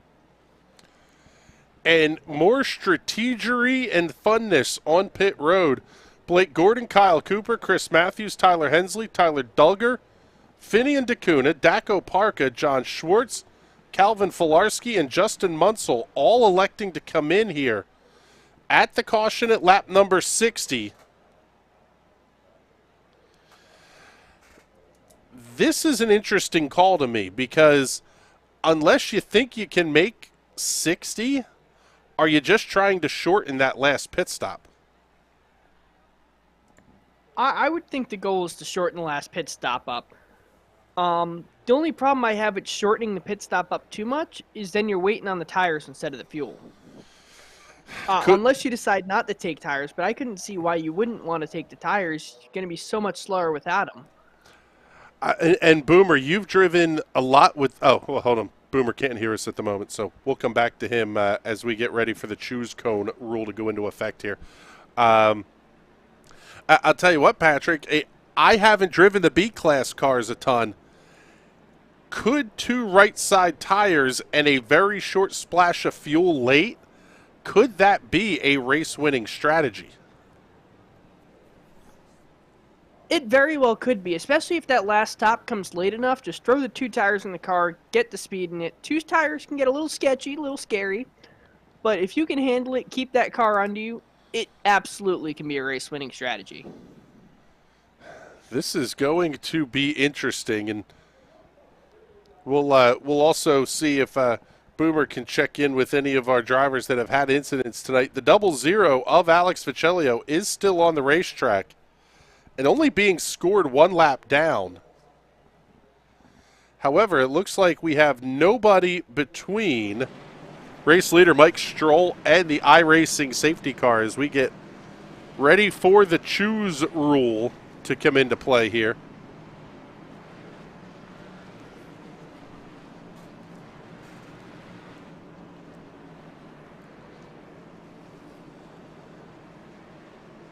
So at the restart, before the choose, it'll be Stroll, Morton, Dinsmore, Shu, and Lakatos, your top 5. Where things start to get a little bit interesting, at least for me, Patrick, is it doesn't seem like there is a huge benefit at Kentucky to taking anything but the line you should be in. Well, I say that, and Mike Stroll elects to go high. So that's going to put Joe Dinsmore up as what amounts to the control car here. He's going to line up inside of the front row alongside race leader Mike Stroll. I think I like that outside line decision. Just with how fast this track is, you can really get a huge run down that back straightaway. You can totally clear the leaders, and you control the race. It also takes the ability of Justin Morton to play any games away. He now has to stay locked to your bumper if you're Mike Stroll. Maybe you're a little less worried about the raw pace of Joe Dinsmore to the inside. You're more concerned with the guy who's going to line up now behind you instead of alongside you. Yeah, and I'd much rather my biggest competition be right behind me instead of next to me, because you've got an extra car length on them. So at the restart, it'll be Stroll and Dinsmore on row 1, Morton and Brooks on row 2, Shu and Owens row 3, Lakatos and Mikas row 4, Roberts and Bernhardt on row number 5. Caution number 2 will come to a conclusion here at lap number 63. Interesting thing about Kentucky's Speedway here, Patrick, they've run 2 races. The first one went caution-free at the old layout. This race, 1 season ago, saw 7 caution flags. We could be in for some fun here late in this race. Yeah, Kentucky now is absolutely fantastic. You get a lot more wrecks than you used to. However, the racing it puts on makes up for it. I mean, you see in the back of the pack, they're 3-4 wide out there. So it's not surprising there's a couple wrecks here and there, because these guys are racing real close and real hard.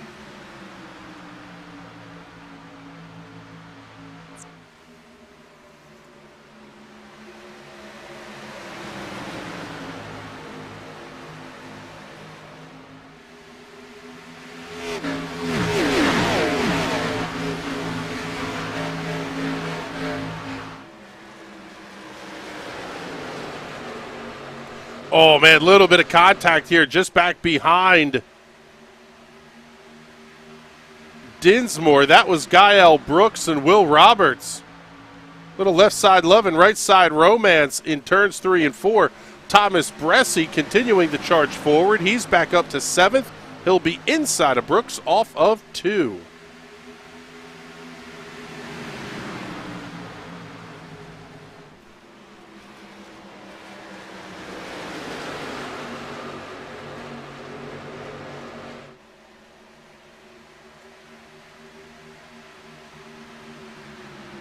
I thought they were going to make it 4 wide back there for a second.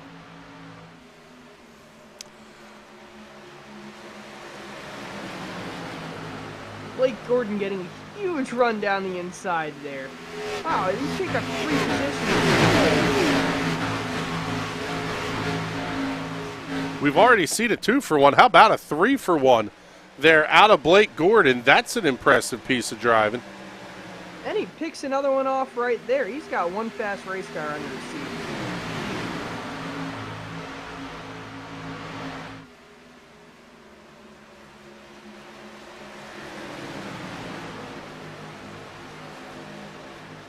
You can see he's getting a little loose there. I don't know if you noticed that. You can see him turning that wheel with the left front tire. Him having to kind of baby it going to the right a little bit, try and chase that car up that racetrack. As he continues to just pick him off one by one. I tell you what, Blake Gordon has a hot rod right now. And it's not just a fantastic paint job on it either. He does have almost 20 lap pressure tires on just about everyone else that he's passing here. So, really, you get a good race car driver with good tires on that car, and he'll be the fastest guy on the track. Well, that's one of the things that you sort of have to do if you're going to make that shortstop strategy work. You have to get at least to the leader's bumper, and then that way you're within the margin of time. If you're 4 seconds back, 5 seconds back, the time you save on pit road isn't there anymore. Which he's there. He's on Michael Stroll's bumper. He's not on the bumper anymore. Door, bumper, clear, baby. Let's go. Long gone. How about 5 car lengths maybe off of turn number 4? Talk about a slingshot. Wow. That's impressive. And we've got more battles back in the pack here. The 99, Afinian Dacuna, Justin Munsell, Hayden Pastorius all going to work here. Oh, and caution is out. Yellow flag out on the racetrack once again. Possibly trouble here for Rob Ackley. Let's take a look. Oh, hello. Multiple cars going to be involved in that one. Show it to you from the wider angle here. Good Lord, that sounded pretty big. He almost got T-boned by the pace car. That pace car was responding so quick. Oh, big contact with the 88. Couple of cars going around. Rob Ackley, one of those. Also the 65. Oh, Brent Koch going to be involved as well. As we go under caution number 3.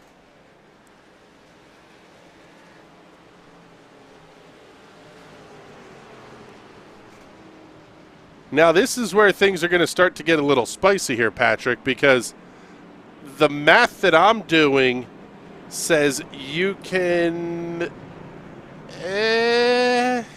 try to stretch it maybe from here. Let me do some quick math, pull out my good old calculator.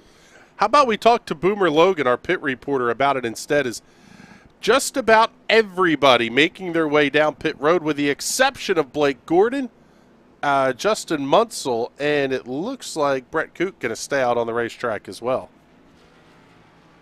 Yeah, it definitely looks like a bit of a gamble here for the 13 of Blake Gordon, but obviously, as you mentioned, he's already got fresh tires, so maybe trying to keep that track position here. This looks like maybe a few cars might have rolled through without taking tires there, but yeah, it seems like this is going to kind of reset everyone. I don't know if you're going to make it all the way. I mean, that maybe when we get going green, probably be about 46, 47 laps to go, so that'll be quite a ways to stretch the tires. It can be done, and especially if you get one more caution, I think it could be easily done, but we'll see. It'll be interesting to see. Yeah, these guys are really going to have to save fuel under this caution and really just baby those tires the entire run. And then it sort of begs the question of if we keep getting cautions, that puts Blake Gordon, Justin Munsell, Brent Koch, Jonathan Schwartz, they may all even be in the position where they can make it, if only because of how many laps we spend under caution. I would say they'd have to be shutting the car off here, at least clutching in and trying to save every last drop of fuel. As we see even more cars now coming down, trying to stop again. Top off the cars a little bit.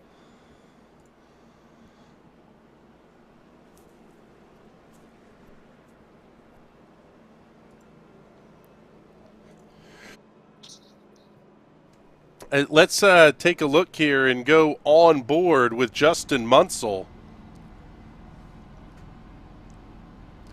Sounds like fourth gear, about as low as you can rev that thing. I don't think that's gonna be enough. You see him, he's revved at about 2,500 RPM. These engines are bigger and guzzle more fuel than my car did. And about 3,000 RPM, just cruising down the highway, you get about 6 miles per gallon. So you're not really saving all that much. Well, it's going to be interesting here as we get ready to go back to green flag racing here fairly soon. And it looks like we may be able to get... Looks like we have Boomer Logan down talking to some of the drivers here on what the strategy call could be. It's going to be an interesting one for sure. And I'll tell you what, with how fast Blake Gordon was, if you're Tyler Hensley, Daco Parka, Justin Morton, Mike Stroll, some of these guys looks like may have been fuel only as well. This is starting to feel like there could be some questions over who's going to try to make it. Yeah, we'll see. It sounds like, from what Blake Gordon's saying, he doesn't have a ton of fuel. He's going to have to account for a couple cautions here at the end, but we'll see how it goes. He said he lost a lot of track position on, I believe, the second caution there. So hoping to just keep that track position and see where it goes.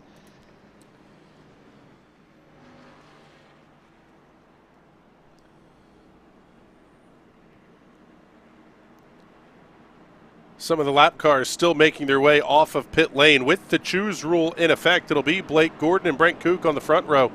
Justin Munsell, Daco Parka on row number 2. Justin Morton, Jonathan Schwartz on row 3. Tyler Hensley, Kyle Cooper, row 4. Mike Stroll and Will Roberts will make up the 5th row for the restart. It'll be 75 laps down and... my quick math sucks. We'll say 55, no, 55 to go. Not even. Like I said, my quick math stinks. Gordon, Kook, Munsell, Parka, Morton, your top 5 as the field comes off of turn number 4 and we get ready to go back to green flag racing here at the Kentucky Speedway. Round number 2 of the Fuel Premier Series Championship right here on the National Racing Network. And, hey, what the hell, one more. Y'all go ahead and crank it up there at home.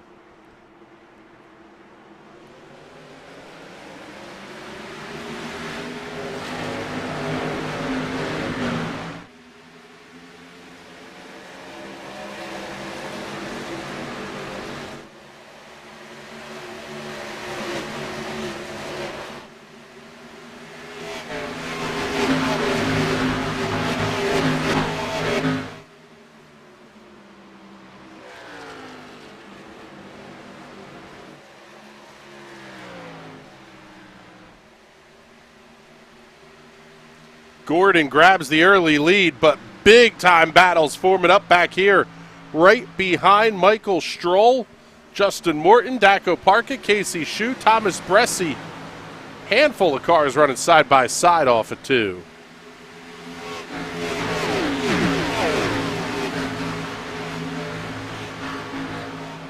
You can see towards the front, everyone is single file here. They're really trying to just save as much as they possibly can out of these cars coming towards the end of the race.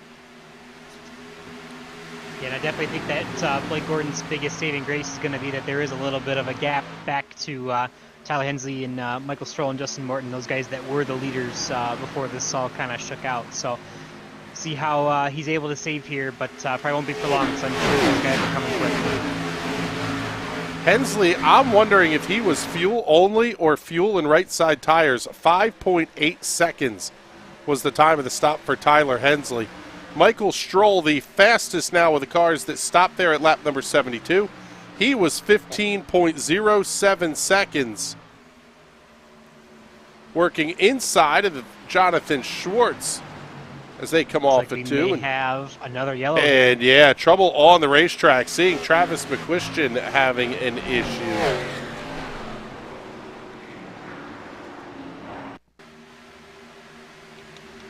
Take a look at the instant replay. Oh man, just got turned. That's the third one of those. Oh man. I can't believe He nobody got hit him. I think he got hit twice there. Very slight contact twice. I'm amazed we didn't see a wreck very similar to Amarola's wreck here. Or that might have been Kansas. Disregard that one.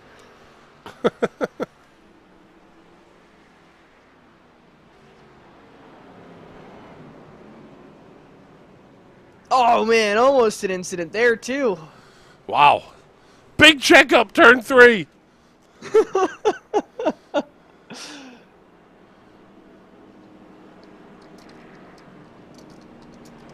Got some drivers up at the front. Definitely a little surprised about that checkup. So.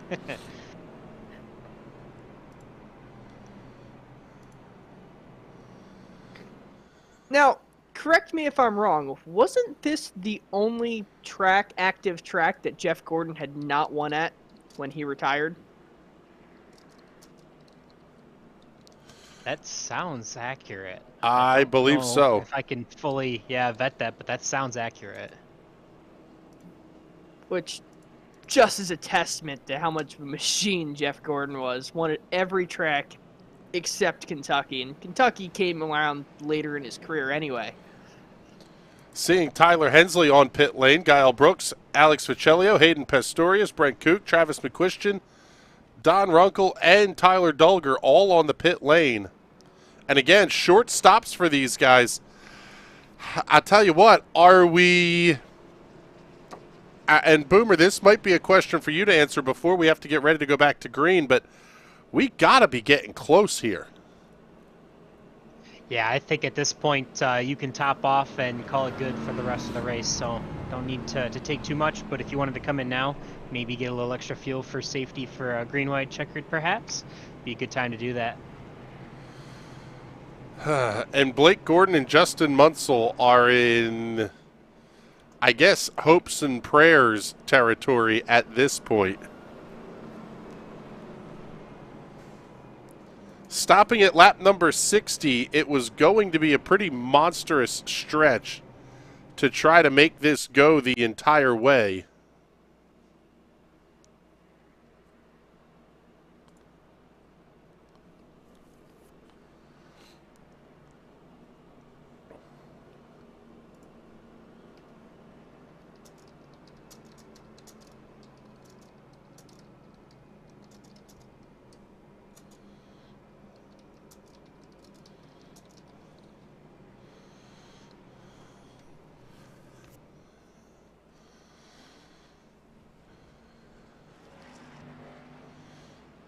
Brian Keita back on pit lane.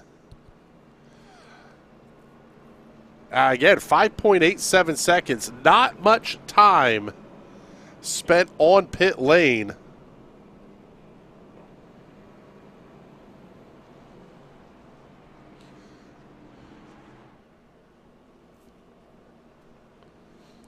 So we're going to get ready to see the choose rule in action again here. And I kind of agree with your sentiment from when we brought it up a couple of cautions ago here, Patrick. The outside feels like you can get things wound up a little bit for the big run into turn 1. And having the ability to control who's behind you could be a very big deal in some respects here. Especially since even if you choose that outside line, you still determine when everyone goes. So you get the jump on everyone, you get that boost off the high side. It's a win-win scenario. The only time you lose on the high side is if the guy on the bottom gets the same jump as you and leaves at the dead moment you leave. Because if he beats you to the line, he's getting penalized. Or a guy like Michael Stroll is potentially lining up alongside of you. We see the race leaders splitting inside and outside. Michael Stroll electing the inside lane as well.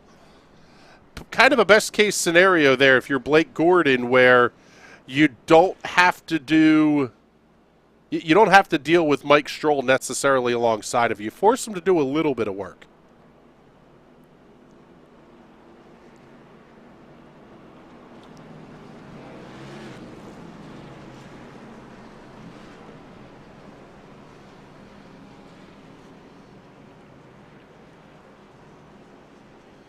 So field is doubled up off of turn number 2.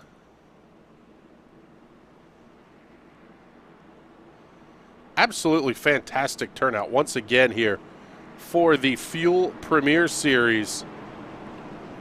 36 cars on the entry list, 36 electing to show up.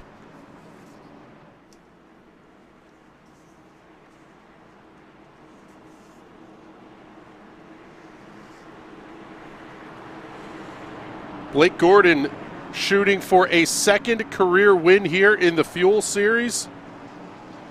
Justin Munsell looking for win number 1. Justin Morton would be looking for win number 3. Michael Stroll trying to pick up his second career win as well. Pace car is in. Slow start down the front straightaway. Perfectly executed by Blake Gordon. He'll be your race leader by 2 car lengths into 1.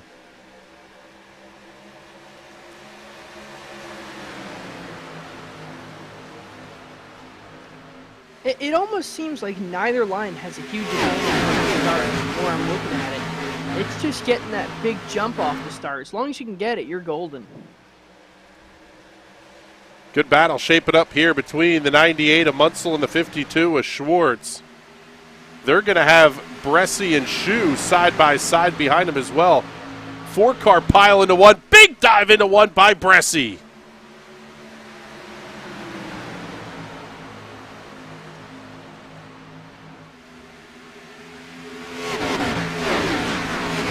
Wow. Oh, man, if I was a spotter, I would not have said clear there, and yet he made it work. Oh, Shu has a problem. He's up against the outside safer barrier. 3-4 cars going to go past. He's going to have to deal with a 73 of Kyle Cooper next. 1 car going around on the front stretch. Caution flag is out. Trying to see who that may have been. Guile Brooks going to be involved in that, as is the 08 of Rich Engel. Oh, yeah. Engel just turns down. Wasn't quite close to clear. So we're going to see these guys get a little airborne down on the inside of the racetrack.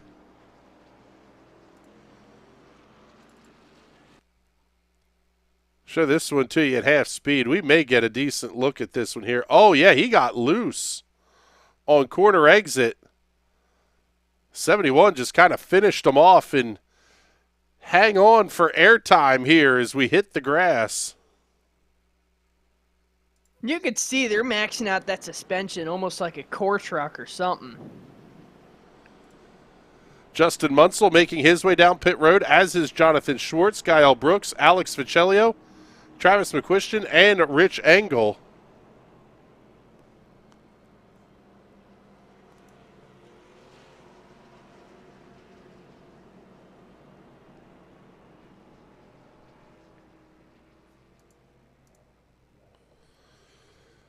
'98 going to be down and away.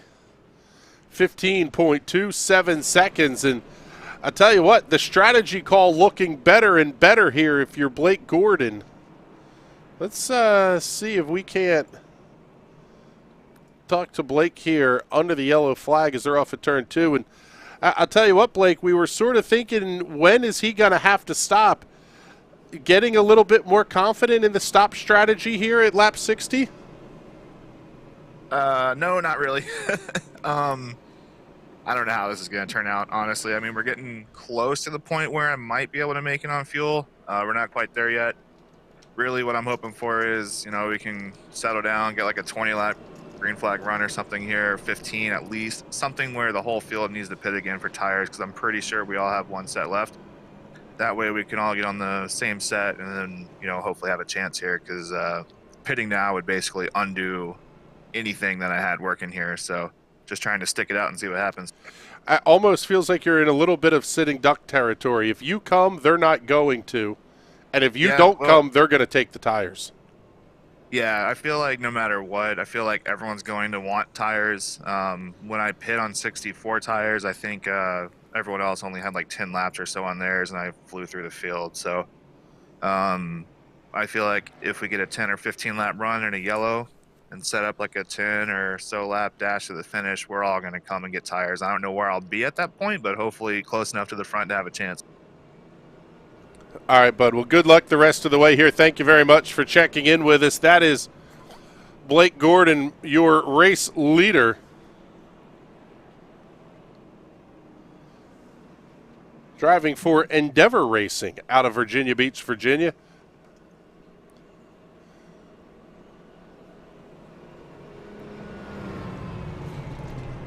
And lights are still on the iRacing safety car, so we're going to go at least one more lap.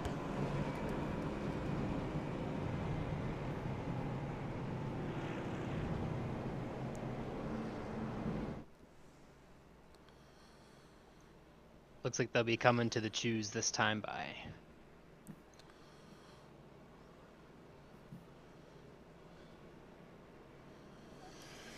And rapidly approaching that caution number of 7 that they set as a track record here last season. I tell you what, Patrick, though, what it feels like we're starting to see is maybe the handling going away late on these cars a little bit, maybe not able to get the tires up to temperature completely. Yeah, every time you heat cycle these tires, it gets harder and harder to put heat in them. Tires, the outside rubber on them, I don't remember the chemistry of it. However, they do get a lot harder. And it makes the tires feel very slick, very greasy, and again, it's very hard to get temperature in them and get them to actually stick to the racetrack. It's almost like they're floating on top of the racetrack, which is, in very, very simple terms, no bueno. Yeah, and taking a look here at the weather conditions presented by our friends at the Weather Center. 74-degree ambient temperature, winds out of the southwest at 2 miles an hour, 78-degree track temperature. So you would think it's not going to be too hot for the tires, but like you mentioned, the problem is the heat cycles. The difference between when Blake Gordon got his tires at lap 60 and when the rest of the leaders got them at 72, 73, 74, it's only one extra heat cycle on Blake Gordon's tires. At this point, I would think everybody is going to want them if we get another yellow. Oh, absolutely. Tires are king. If you got an extra set in the box, you're going to want to take them, especially with how fast we saw Blake Gordon run through this field. Well, pace And car. with 4 sets. Go ahead. Go ahead. I was saying with 4 sets tonight, we'll see some people might have had a chance to save a set or so to the last little bit here. Yeah, that's going to be a big one, is who has that extra set of tires in the boxes. Green flag goes back in the air. We're back to 30 cars on the lead lap. Blake Gordon going to lead the dog pile into 1. Stroll and Morton side by side for second. Yeah, big jump there on the start for our leader, Blake Gordon, as he leads all 4 of the other Fuel 5 drivers in the top 5 to the green flag there.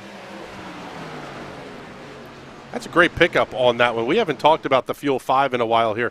$25 bonus if one of these drivers can win the race, and we have caution. Once again, caution flag out on the racetrack for the 6th time, and, well, the request to get a lap in, not so much, and unfortunately, it's going to be Justin Munsell in the 98 having an issue here. Oh, he got up into the back of Gael Brooks. Oh, and big time into the inside safer barrier. That was a couple of pretty decent hits there. And Patrick, I'll tell you what, these are not like the next-gen cars where you don't know if the hit's going to damage them or not.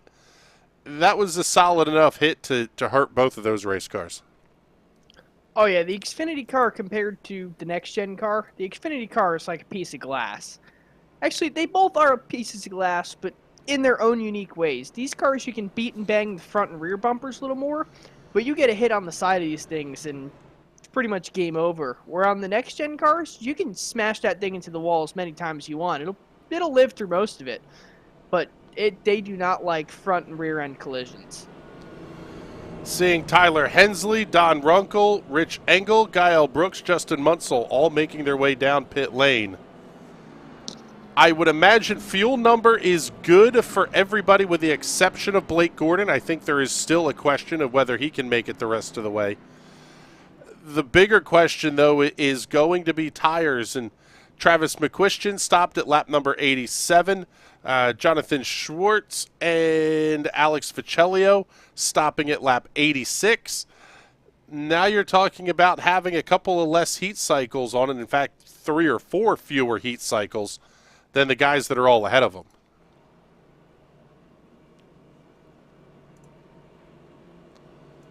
Yeah, it will be interesting to see here. Looks like Tyler Hensley did take 4 fresh Goodyear Eagles.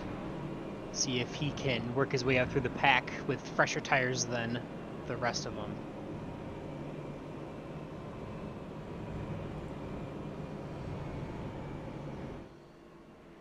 Still crazy to see that the cream rises to the top. All 5 of the Fuel 5 drivers in the top 5 right now. This is going to be an exciting battle to the end. We are going to throw a shameless plug in here. Actually, let me get the link ready to post up here for you, but that way we can show it as a comment. Our friends at the Weather Center are already preparing for some potential relief supply trips that will have to take place down to Texas, somewhere along the Gulf states. They are getting absolutely pounded with nasty weather. Ignore the rest of the link at the bottom. theweathercenter.com/store will take you there. You can find the Disaster Team shirt. $24.69, every penny of that going to the Disaster Team. If you are in eastern Pennsylvania, you can shoot us a message and we can tell you where there are drop-off locations. The Weather Center collects a variety of, well, the stuff you don't think about when places have disasters. Toiletries, feminine hygiene products, cleaning supplies, and pet food are the 4 big ones that they take. And when things really get ugly, it gets pretty impressive. After tornadoes hit Mayfield, Kentucky back late last year, over $2 million worth of fire equipment, including, I think the final total was 9 fire trucks, were sent to Western Kentucky to replace what was lost in the tornadoes out there. Fantastic work by DeWeather Cares and their disaster team. Make sure you check them out. You can also find them on Facebook at DeWeather Center or DeWeatherCenter.com.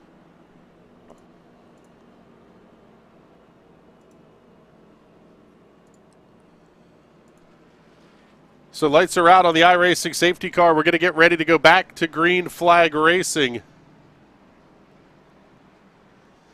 Not entirely sure where Justin Morton is going. He is well ahead of the iRacing safety car at this point.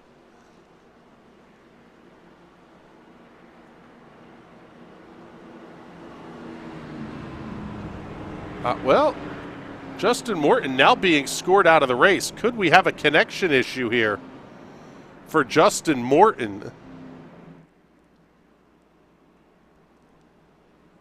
That would be an absolute heartbreaker.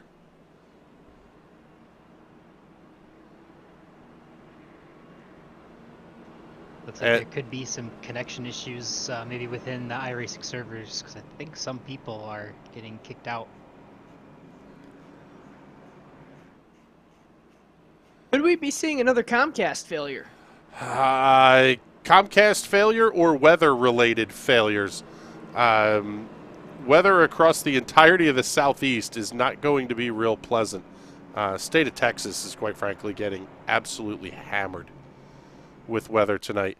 And let's see here. Looks like we are going to see race leader Blake Gordon on pit lane. Mike Stroll, Chad Mikas, Thomas Bressie, Will Roberts, Casey Shue. Just about everybody. Jonathan Schwartz coming in, Alex Vicellio coming in as well. I wonder if we're not going to have a red flag here. Yeah, that sounds like it. I can confirm it's not a Comcast issue because I was even kicked from the server there. But it looks like they're going to bring them down pit road and wait till everyone can rejoin. It's been a while since we've had this happen in the league, but we do have a bit of a standard red flag procedure in place here. Yeah, so it looks like Justin Morton, Tyler Hensley, Matt Owens, John Gervin, Kyle Cooper, Chris Matthews, and Justin Munsell are all now being shown as out of the race, and they are, well, quite frankly, very obviously not, with a lot of these drivers getting the boot. And we're also, and actually we were discussing this here, guys, we've been seeing issues with the graphics software tonight as well, so wonder if there isn't something going on here with the iRacing servers as a whole. Yeah, the iRacing service. Maybe it's an Amazon Web Services issue again. Very well could be. Depending on what you're connected to and how here. Which it's good that this league has a provision for this. Because I remember when I was racing, I believe it was the TNT League. I forget where we were racing. It might have been Richmond. New Hampshire. That's right. Like half the field dropped, and we had no idea what to do. You know, we decided to keep running the race, and unfortunately all those guys got screwed. And after that, we came up with a very similar red flag procedure, just like this. If that were to happen, you know, we'd stop the field, see if it resolved itself. If it didn't, unfortunately for those guys, we would have to get the race underway somehow and restart the race, but hopefully it resolves itself pretty soon. Yeah, that's one of those deals. And Boomer, just seeing you were down there with some of the other league admins here. What are you hearing from down there on pit lane? Looks like so far it's just a connection issue. We're going to try and get the race restarted here if we can, but there are a few more people that are still getting kicked out. Connection dropped due to download packet loss. So we'll see what we can do to get everyone back in here and see if we can get going again. But for now, just kind of a holding pattern and until we can get everyone back in or potentially call it. We've got about 24 minutes before I guess you could say the proverbial weather of may come through and not actually rain in the sim, but the session ends in about that time. So, but try and get it restarted here if we can. Now, why don't we pull Blake Gordon up in here and see what he thinks about this, and see if he's ecstatic that he's sitting in the lead and, you know, race might end See soon, if or he's doing the little bit of a rain dance here. Yeah, I was going to say, Blake, we've got you up here in the booth with Boomer, Patrick, and myself. And are you now doing a proverbial rain dance of some sort? I was doing that 20 laps ago, and now it's happening. So I'm all cool if we just call it right here. Yeah, it's gonna be an interesting one. Obviously, we hate to see people having issues, and this is one of the things we deal with in sim racing. But what are your thoughts here now? Because you're kind of in a position where you can't really stop.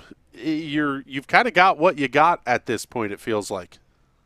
Well, I don't know. We're all talking about that right now because everyone that dropped and had tires left over is going to rejoin with tires but go to the back. And we've already seen that fresh tires, like you can go back to the front in 15 laps easy. So we're thinking when we roll here, we might end up having to pit again. My concern is my oil temp is going up because I can't shut this off. So I'm hoping we get rolling here soon. All right, buddy. Well, good luck the rest of the way here. Hopefully everything works out for you. That was Blake Gordon. Let's bring up Cal Filarski here, and Cal is one of the admins of the Fuel Premier Series. Blake was just mentioning a couple of the issues. One, cars running into possibly some overheating issues, and also the cars that are able to rejoin, they will have basically towed and get a basically a free shot at a set of tires here. So how does the red flag procedure work in the Fuel Premier Series, and do you have these kind of things under consideration? Honestly, this is kind of unprecedented for us. Usually whenever the server drops or has some sort of issues, everyone drops all at once. We haven't really come across a situation like this before. So short answer is we're working it out as best we can. I think we're going to try and make sure where we put everyone back in line when we get back to running here is going to be as fair as possible. But fortunately, I don't have a clear answer for every aspect of this one at the moment. Well, it's going to be an interesting one to see here as things develop. Let's talk about you. We see your number 6 machine out there. How has the car been, and what are your thoughts as we roll here? It was, a little tough fighting a tight race car to start with and change my driving style up a little bit after talking to my teammates. So trying to do the best I can to keep all 4 tires pointed in the right direction. But I think a little bit of good luck and some pit strategy put us here in the top 15, and just hoping to bring it home with the top 10 if I can. All right, bud. Well, thank you very much. We appreciate you checking in with us here, and feel free to jump up to the waiting room if we get an official update here as well. Sounds good. Thank you, sir. So there you go. There's Cal Filarski, one of the league admins here. And let's do this. While we have a moment, let's take the commercial break, and we will be back here seeing some of the cars getting ready to roll, but we'll be back in just a moment. You're watching the Fuel Premier Series right here on the National Racing Network.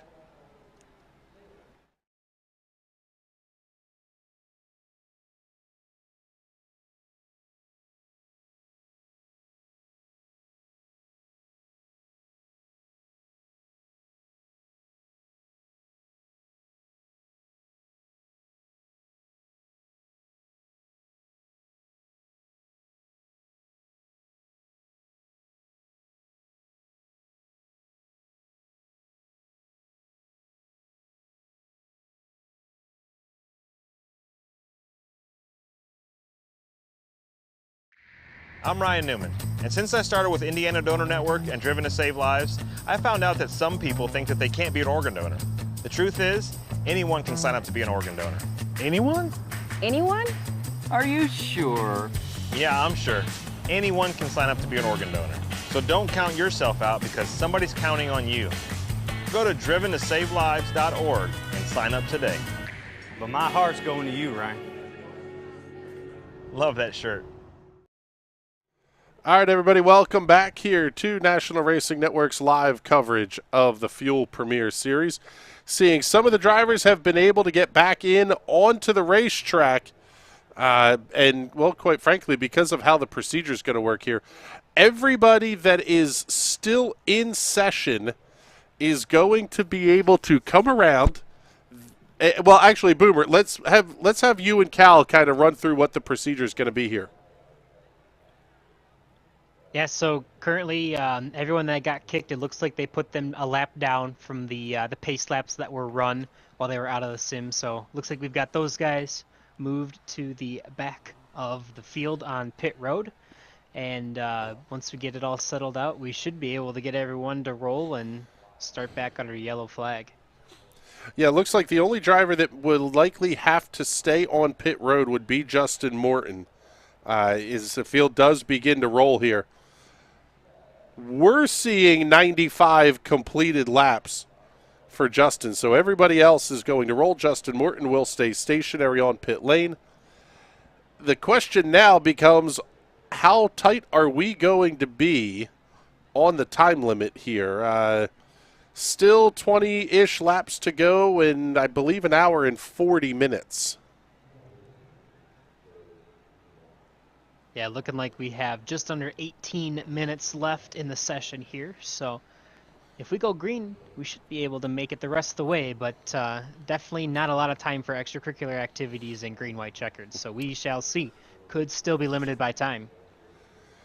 Yeah, now the question becomes, does Blake Gordon, Mike Stroll, and all these guys make their way down pit lane? Yeah, here we go. We're going to see it. Mike Stroll making his way down pit lane. Chad Mikus is in as well. Thomas Bressi elects to stay out. And I guess sort of the question becomes, where does Justin Morton end up getting placed here? Could be in the race lead, which I believe he was second when he got kicked. So that wouldn't be a huge deal. He would still have the choice of being up front here. But, man, this is going to be interesting. A lot of cars coming down pit road. Mike Stroll, Chad Mikas, Casey Shue, Brian Young, and Will Roberts all electing to come in and take tires. Almost nobody else does. And Justin Morton coming down pit lane now, so it looks like he will tag in at the back of the field. Lights are out on the iRacing safety car. If you're Blake Gordon, you have got to be thrilled with this. Casey Lakatos going to line up on the outside of the front row. Thomas Bressi and Finian DeCuna on row 2. Joe Dinsmore, Brandon Bernhardt, Daco Parka, Alex Ficellio, and Cal Filarski, your top 10. How about Alex Ficellio there, Bizzle, getting back not only on the lead lap, but now running in the 9th position as we get ready. He was sideways and backwards 45 laps into this. Yeah, I mean, it just shows with stock car racing, you can have a bit of a beat-up car and still go out there and compete for the win. Even if he's not competing for the win, he's in the top 10, really competing for a top 5 at this point, and it's an amazing finish, especially being backwards and banged up at the beginning of the race. Yeah, this is going to be fun, and I'll tell you what, Thomas Bressi has been a show tonight. We've watched him come through the field multiple times. One of the drivers that is eligible for the Fuel 5 money. It looks like we are only going to have, quite frankly, a couple of drivers that are truly in contention here. After the pit stop, Michael Stroll going to restart in the 26th position. At least that's what it looks like after making the pit stops.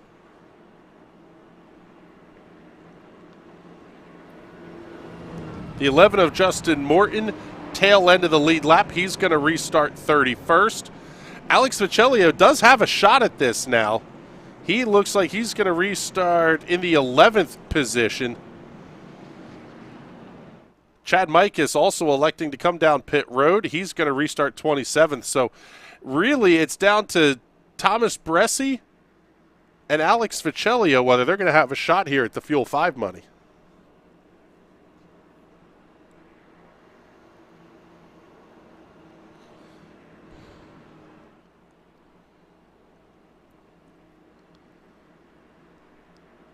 Absolutely ancient tires on these cars, by the way, at this point.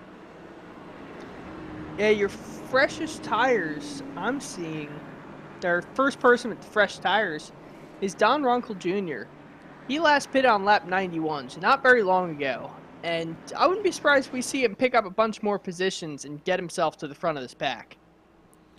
Now the lights are off on the iRacing safety car, but it doesn't look like we have anybody doubling up here.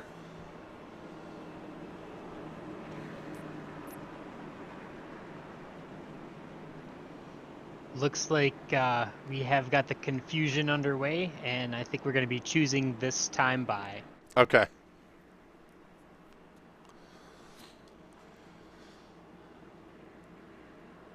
So it's going to be one more lap to green. They will choose this time by.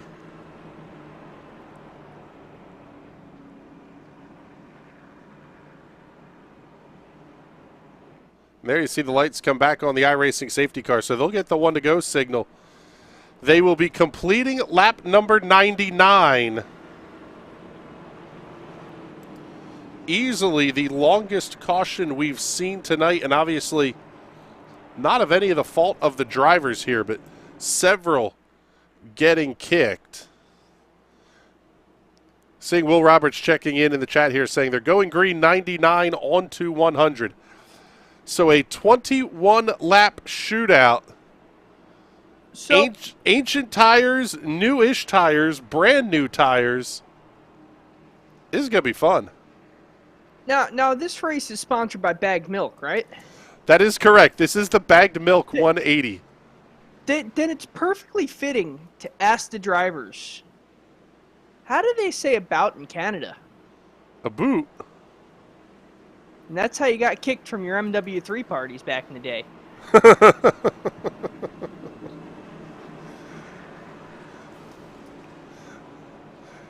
20 years old and making a dad joke. I'm 21, thank you. Yes, but still not legal enough to drink in the state of Florida. Not legal in Daytona.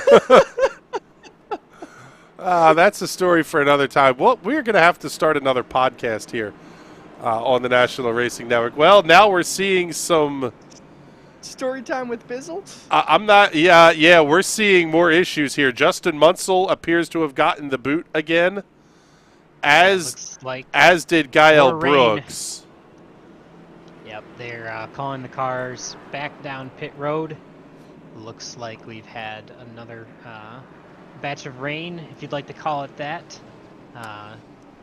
So I don't know if we're going to be able to get this one back going. Yeah, well, we'll call it, we'll say sprinkles, weepers even, are the issue here. Because, like you said at the last time here, Boomer, it's not like we've seen where half of the field dumps, half or more of the field gets disconnected. We're seeing like 5 or 6 cars at a clip are the ones that are getting booted in and out here. Yeah, it's definitely not the whole field, but it's enough to want to be, respectful for those who are having connection issues. Doesn't seem like it's an individual problem, but it is maybe a localized one, if you will. So definitely appreciate that there are these policies in place that we have to make sure that we can try and finish a race under the the proper conditions here. And taking a look to see if there is any sort of a geographic pattern to these. And the answer, quite frankly, is no. Like, nowhere close. You could probably figure it out. Maybe our buddy Alex should be able to figure it out. There could be a switch issue with all of them, maybe those specific drivers being routed through Boston. And the Boston switch is having an issue right now. Yeah, or it's the New York switch or something like that. Correct. Let's see here. We have Will Roberts up in the booth with us, another of the league admins here. And what are we thinking here, Will? What's the story? All right, so whatever's causing this, we're not 100% sure, of course. If I were to guess, it sounds like there's probably some Amazon web server issues going on, but given that we had the issues with about a third of the field disconnecting, we stopped, we got everything lined back up, attempted to go again, and then on the one to go, had the exact same issues repeat themselves. And given the fact that we only have about 10 minutes left in the server anyway, we're not going to make another attempt. The race is going to be called. I'm going to have to go consult with the other admins to determine exactly where we're going to stop scoring. I believe it's going to be prior to the pit stops on the most recent caution. But that is, as of right now, not a final decision.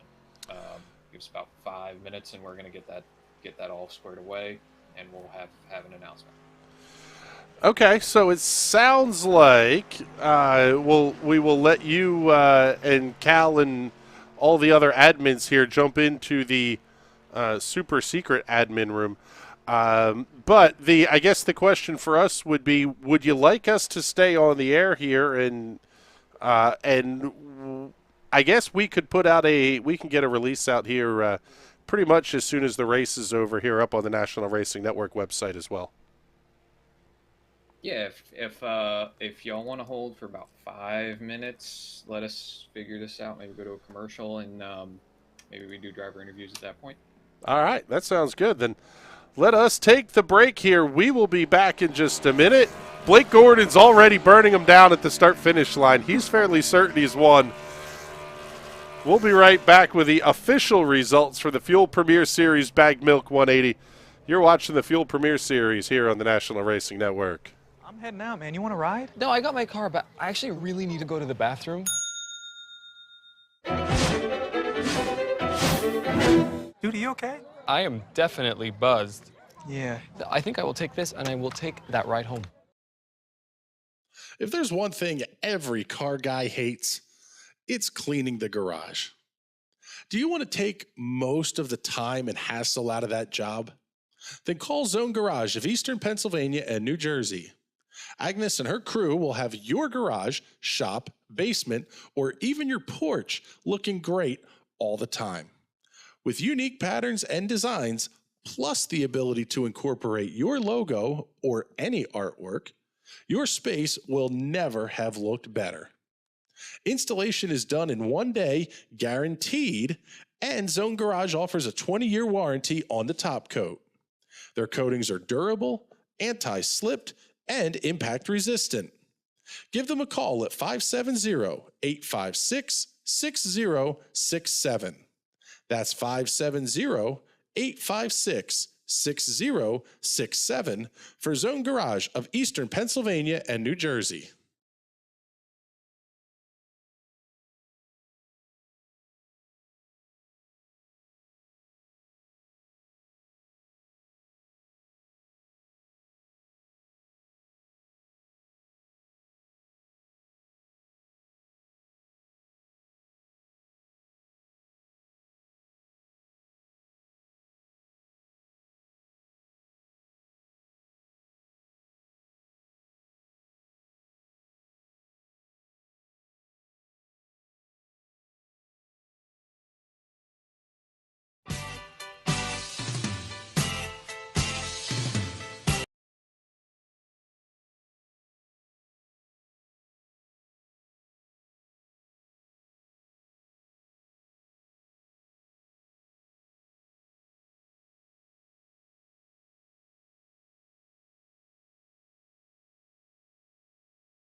Have you joined the fastest growing fantasy motorsports app yet? On Grid Rival, you can join leagues with your friends and manage your own fantasy team on what race fans are calling, hands down, the best fantasy motorsport app out there. F1 and MotoGP leagues are now live for the 2021 season. Joining a league on Grid Rival will make every race more exciting, more engaging, and of course, more competitive. Download Grid Rival now on your iPhone or Android smartphone. Grid Rival is an unofficial application and not associated with Formula One, MotoGP, or any of their athletes. I'm Ryan Newman, and since I started with Indiana Donor Network and Driven to Save Lives, I found out that some people think that they can't be an organ donor. The truth is, anyone can sign up to be an organ donor. Anyone? Anyone? Are you sure? Yeah, I'm sure. Anyone can sign up to be an organ donor. So don't count yourself out because somebody's counting on you. Go to driventosavelives.org and sign up today. But my heart's going to you, Ryan. Love that shirt. Gotta put that fact. All right, everybody, welcome back here to Kentucky Speedway, and looks like we have a race that has gone official. We are now just waiting on Fuel Premier Series admins to decide what the official running order is going to look like here. Unfortunately, the Bagged Milk 180 coming to a premature conclusion. Taking a look here, we do have Roadies Racing checking in. We have the Brad Fact of the Week. Brad occasionally moonlights in a two-piece known as the Dale Earnhardt Tribute Band. Shouldn't it be a three-piece?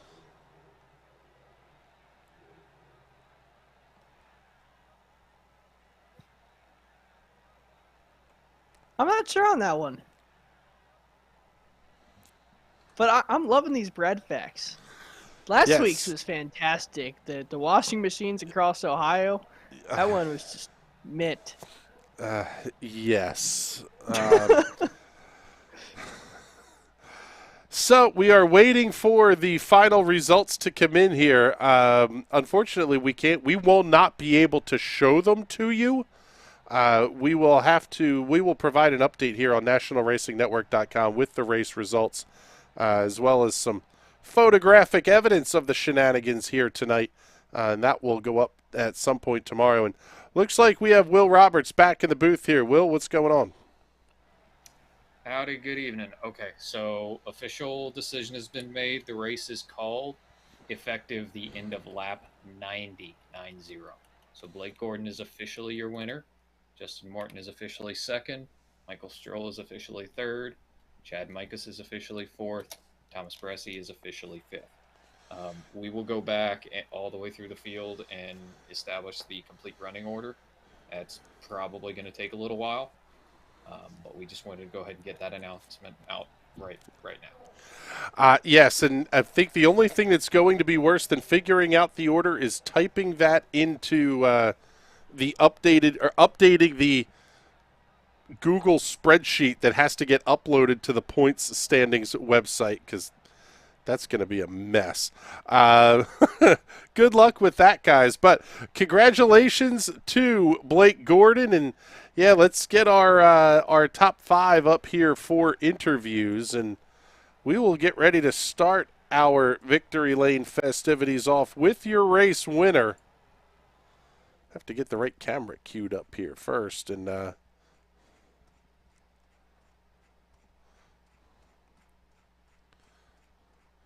have to find the good green flag racing action. Usually we can just go back to the white flag, but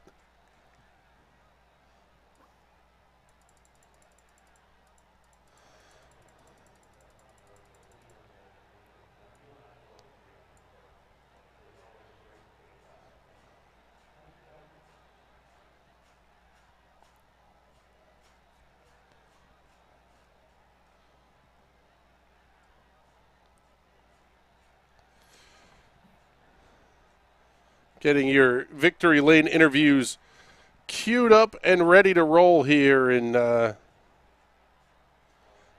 you go.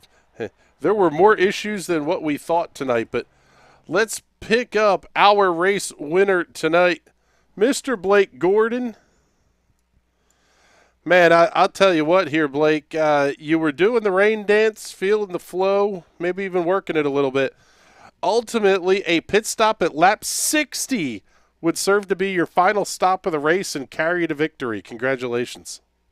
Thank you. It feels weird. That's the strangest race I've been a part of on iRacing. I don't really know quite how to feel about it, especially considering it was the Fuel 5 race, so I don't know what they want to do about that. It would feel weird winning it that way. But, yeah, that's the first time my rain dance has ever worked out. Like I said earlier, like 20 laps prior to all that stuff going down, I kind of like jokingly said, I think it's raining. And then everything happened. Obviously, that's not the way I ever want to win a race. Yeah, because that just feels weird, man. Like, I don't even know how to feel about it. It's like I was probably going to drop like a rock there, and then, you know, everything started happening. So I know the admins weren't in an easy position to try to figure this out. So, yeah, I don't even know what to say. Ultimately, it will be your second career Fuel Premier Series win, and getting just like when this stuff happens in the real world, you're past halfway.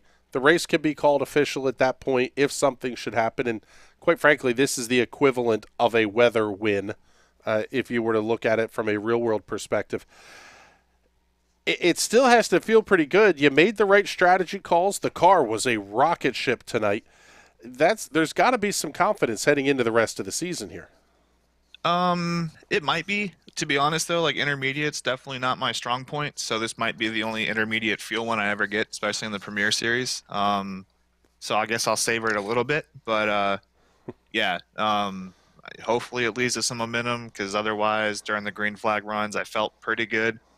I think Michael and Justin were definitely, I think, the two fastest guys out there tonight for sure. I could hang with him a little bit, but then like once lap like 25 or so came about, my right front was gone. I couldn't really keep up with him. Especially because like you never know when to save tires here. Like Bressie did a great job the first run. His tires really came on around lap 28, and he was flying up through the field. So I guess I got to get that figured out for the next couple of intermediates. But yeah, we'll see what happens. I'll take this one, I guess, and we'll go get the next one. Well, this week was interesting, and something tells me next week is going to be downright crazy. The redacted Milsim 175 coming up from the Autodromo Nazionale Monza. I'm going to say it right now. I don't like that track. Love Monza. You know what? I don't like it only because like I really don't like chicanes, and all Monza is like 3 chicanes with some other racetrack in the middle of it. But I think we're skipping the first 2. You're talking about Imola. Monza is fantastic. I don't know. I think as long as we skip the first chicane, most of us won't die. So. That is correct. We will be skipping the first chicane, which then means you're going to head into the Parabolica at absolutely mind-numbing speeds, and watching cars fly off the racetrack there is going to be a ton of fun. All right, bud. Well, congratulations on picking up your second career win in the Fuel Premier Series. No asterisks from us here. It's past halfway. It's official. Damn it, it counts. Make sure you get I'll all put one the there myself, but thank you. make sure you get all your sponsor plugs and thank yous in before we let you out of here. Well, I would like to thank my race team, Endeavor Racing, for sponsoring me. My paint scheme designer, me, for coming up with a sweet paint scheme. Thanks again to Fuel and for you guys for doing the broadcast, and we'll see you all next week. All right, there you go, ladies and gentlemen. Blake Gordon, your race winner, and now this is going to be interesting trying to find all of these. Let's pick up our runner-up finisher tonight here, Justin Morton, and man, I'll tell you what, Justin, that had to be somewhere between sick feeling, ugly, whatever you want to call it, when running down the back straightaway and poof, everything disappears. Yeah, it's a terrible feeling, especially coming back in, and I was going to have to start at the back of the field there. That was a pretty bad feeling. It still feels really bad finishing second because I thought I was finally going to have something. I got to the outside row of Blake there, and dang it, I wish that race could have finished out. Yeah, you were at least going to have a crack at him for the win. What were your thoughts on, one, how the series admins decided to handle the whole situation? Do you feel like this is probably what was most equitable? And then talk about the tire situation a little bit. You had a lot of heat cycles on those tires. Yeah, we had a lot of heat cycles on that. We didn't have a lot of laps on them, so that really helped a lot. We were starting to think about coming in to take tires. We were good to the end for fuel. When we made our last stop, we were a little worried about it, but we kind of stuck it out.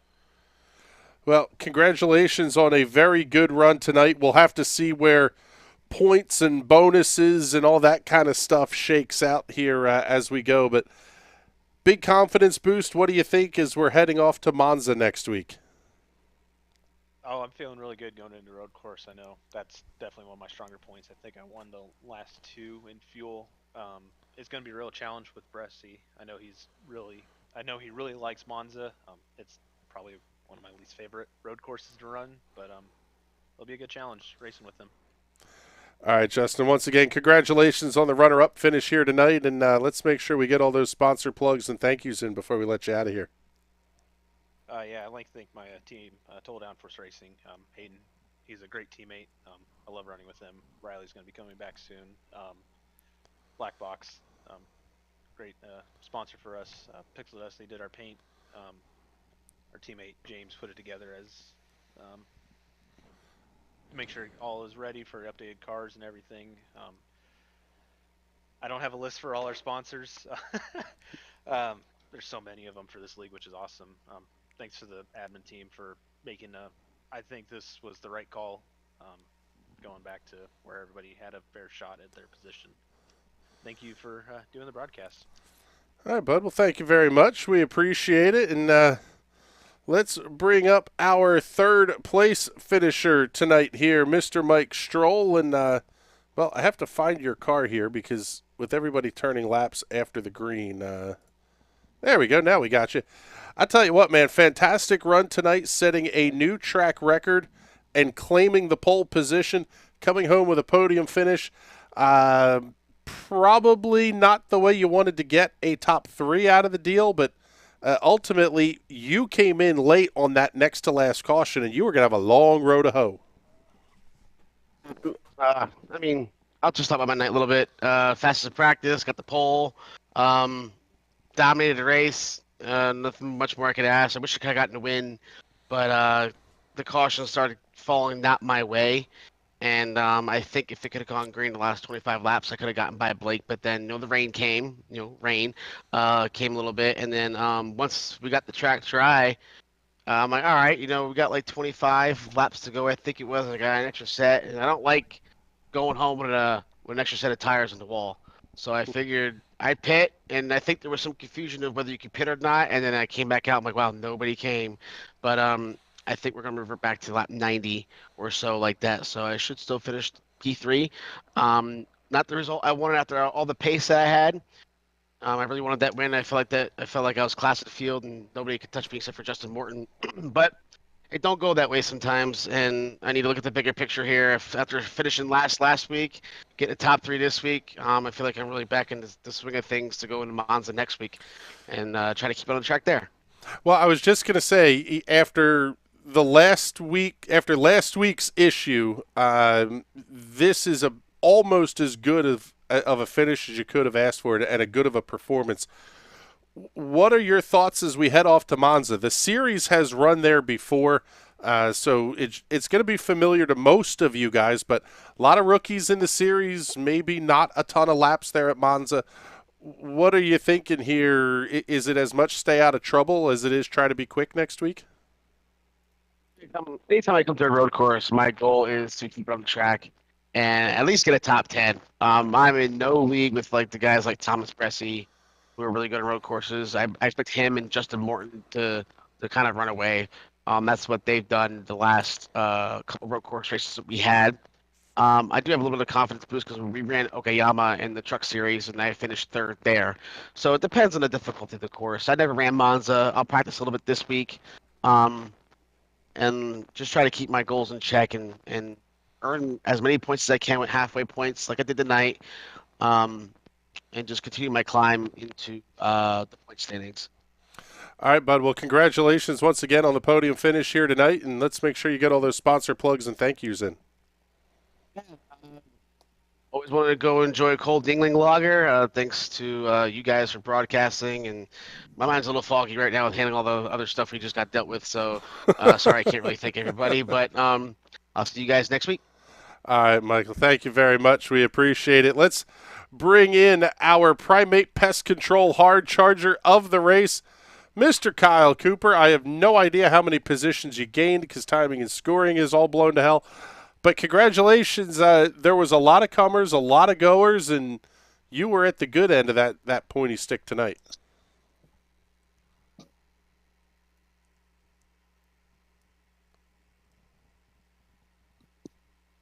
Well, it sounds like maybe we don't have Kyle Cooper. No, I believe we've got the ghost of Kyle Cooper. That is correct. So, all right. Well, we will. Oh, did we just get him? No, we did not. All right, we will. Like more technical difficulties. For I was gonna say I think Kyle may have been one of the guys that we saw having some issues at some point as well. But man, let me tell you what here, Patrick. This one was well interesting. Our first red flagged, rain delayed race is the Bagged Milk 180 from Kentucky Speedway. Ultimately, it is going to be 6 cautions is the one occurring at lap number 90 is where the official results will be scored tonight. Let's see. Kyle, are you with us?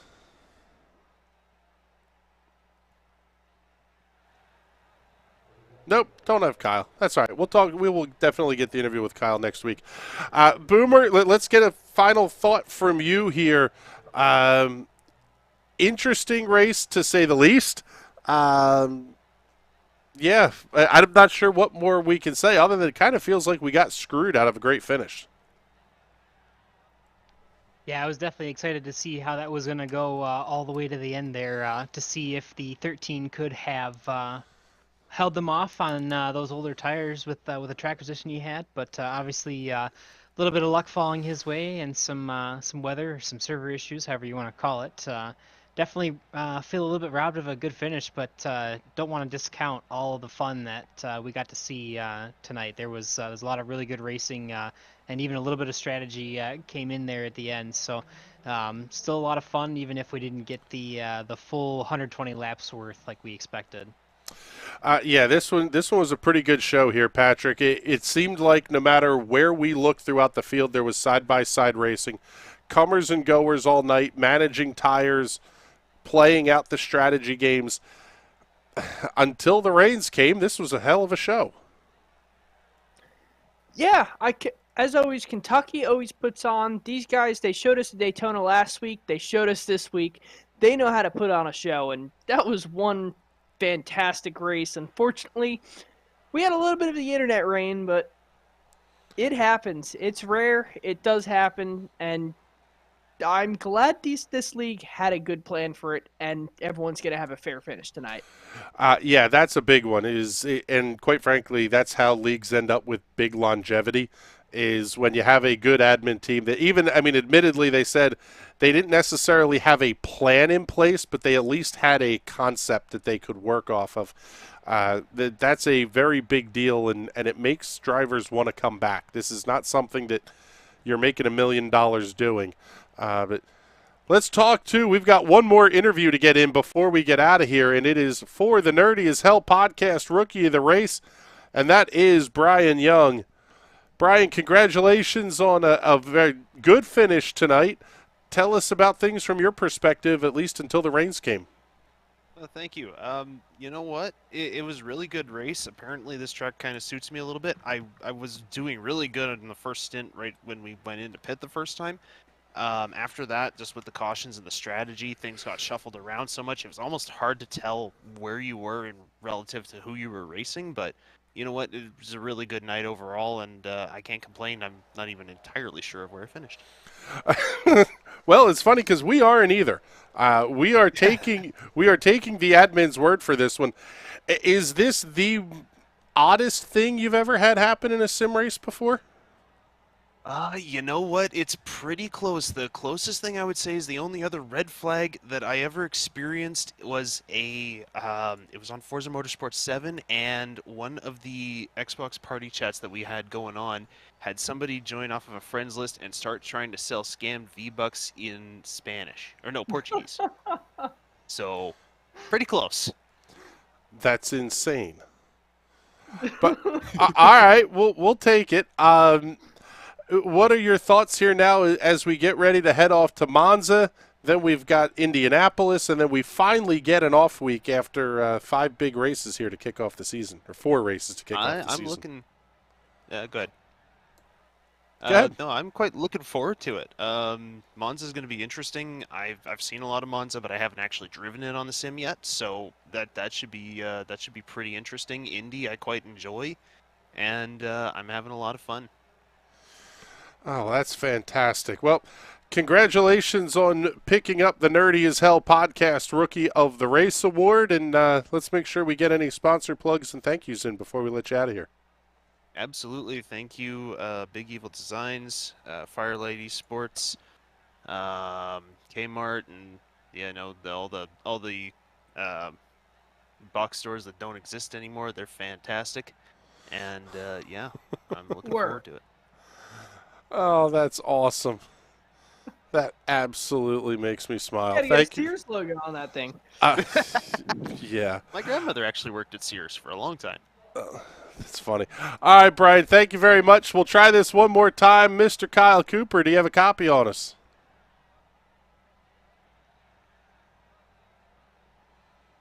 No, that's disappointing. Oh man. Well, we will talk to Kyle next week. But with that, Before we shut this thing down, any of the drivers that are rewatching, re-listening, especially if you haven't run Monza before, practice turn 1 without the chicane. You're going to want to brake like 700 feet earlier than you want to. Ask Chris. I have the most experience running stock cars at stupid tracks. Not that Monza's a stupid track, but you're going to want to brake a million feet before you actually think you need to, or you will hit that turn 1 wall. Yeah, you're going to bury it neck deep in the tires there at the Parabolica. But with that, it is time for us to get out of here. Big week coming up. Tomorrow, we should be recording the Pizza at the Pagoda podcast. Coming up on Wednesday night, the series finale, the Sim Racers Club. Thursday night, how about a triple header? The High Side Hustle at 7 p.m. in the East.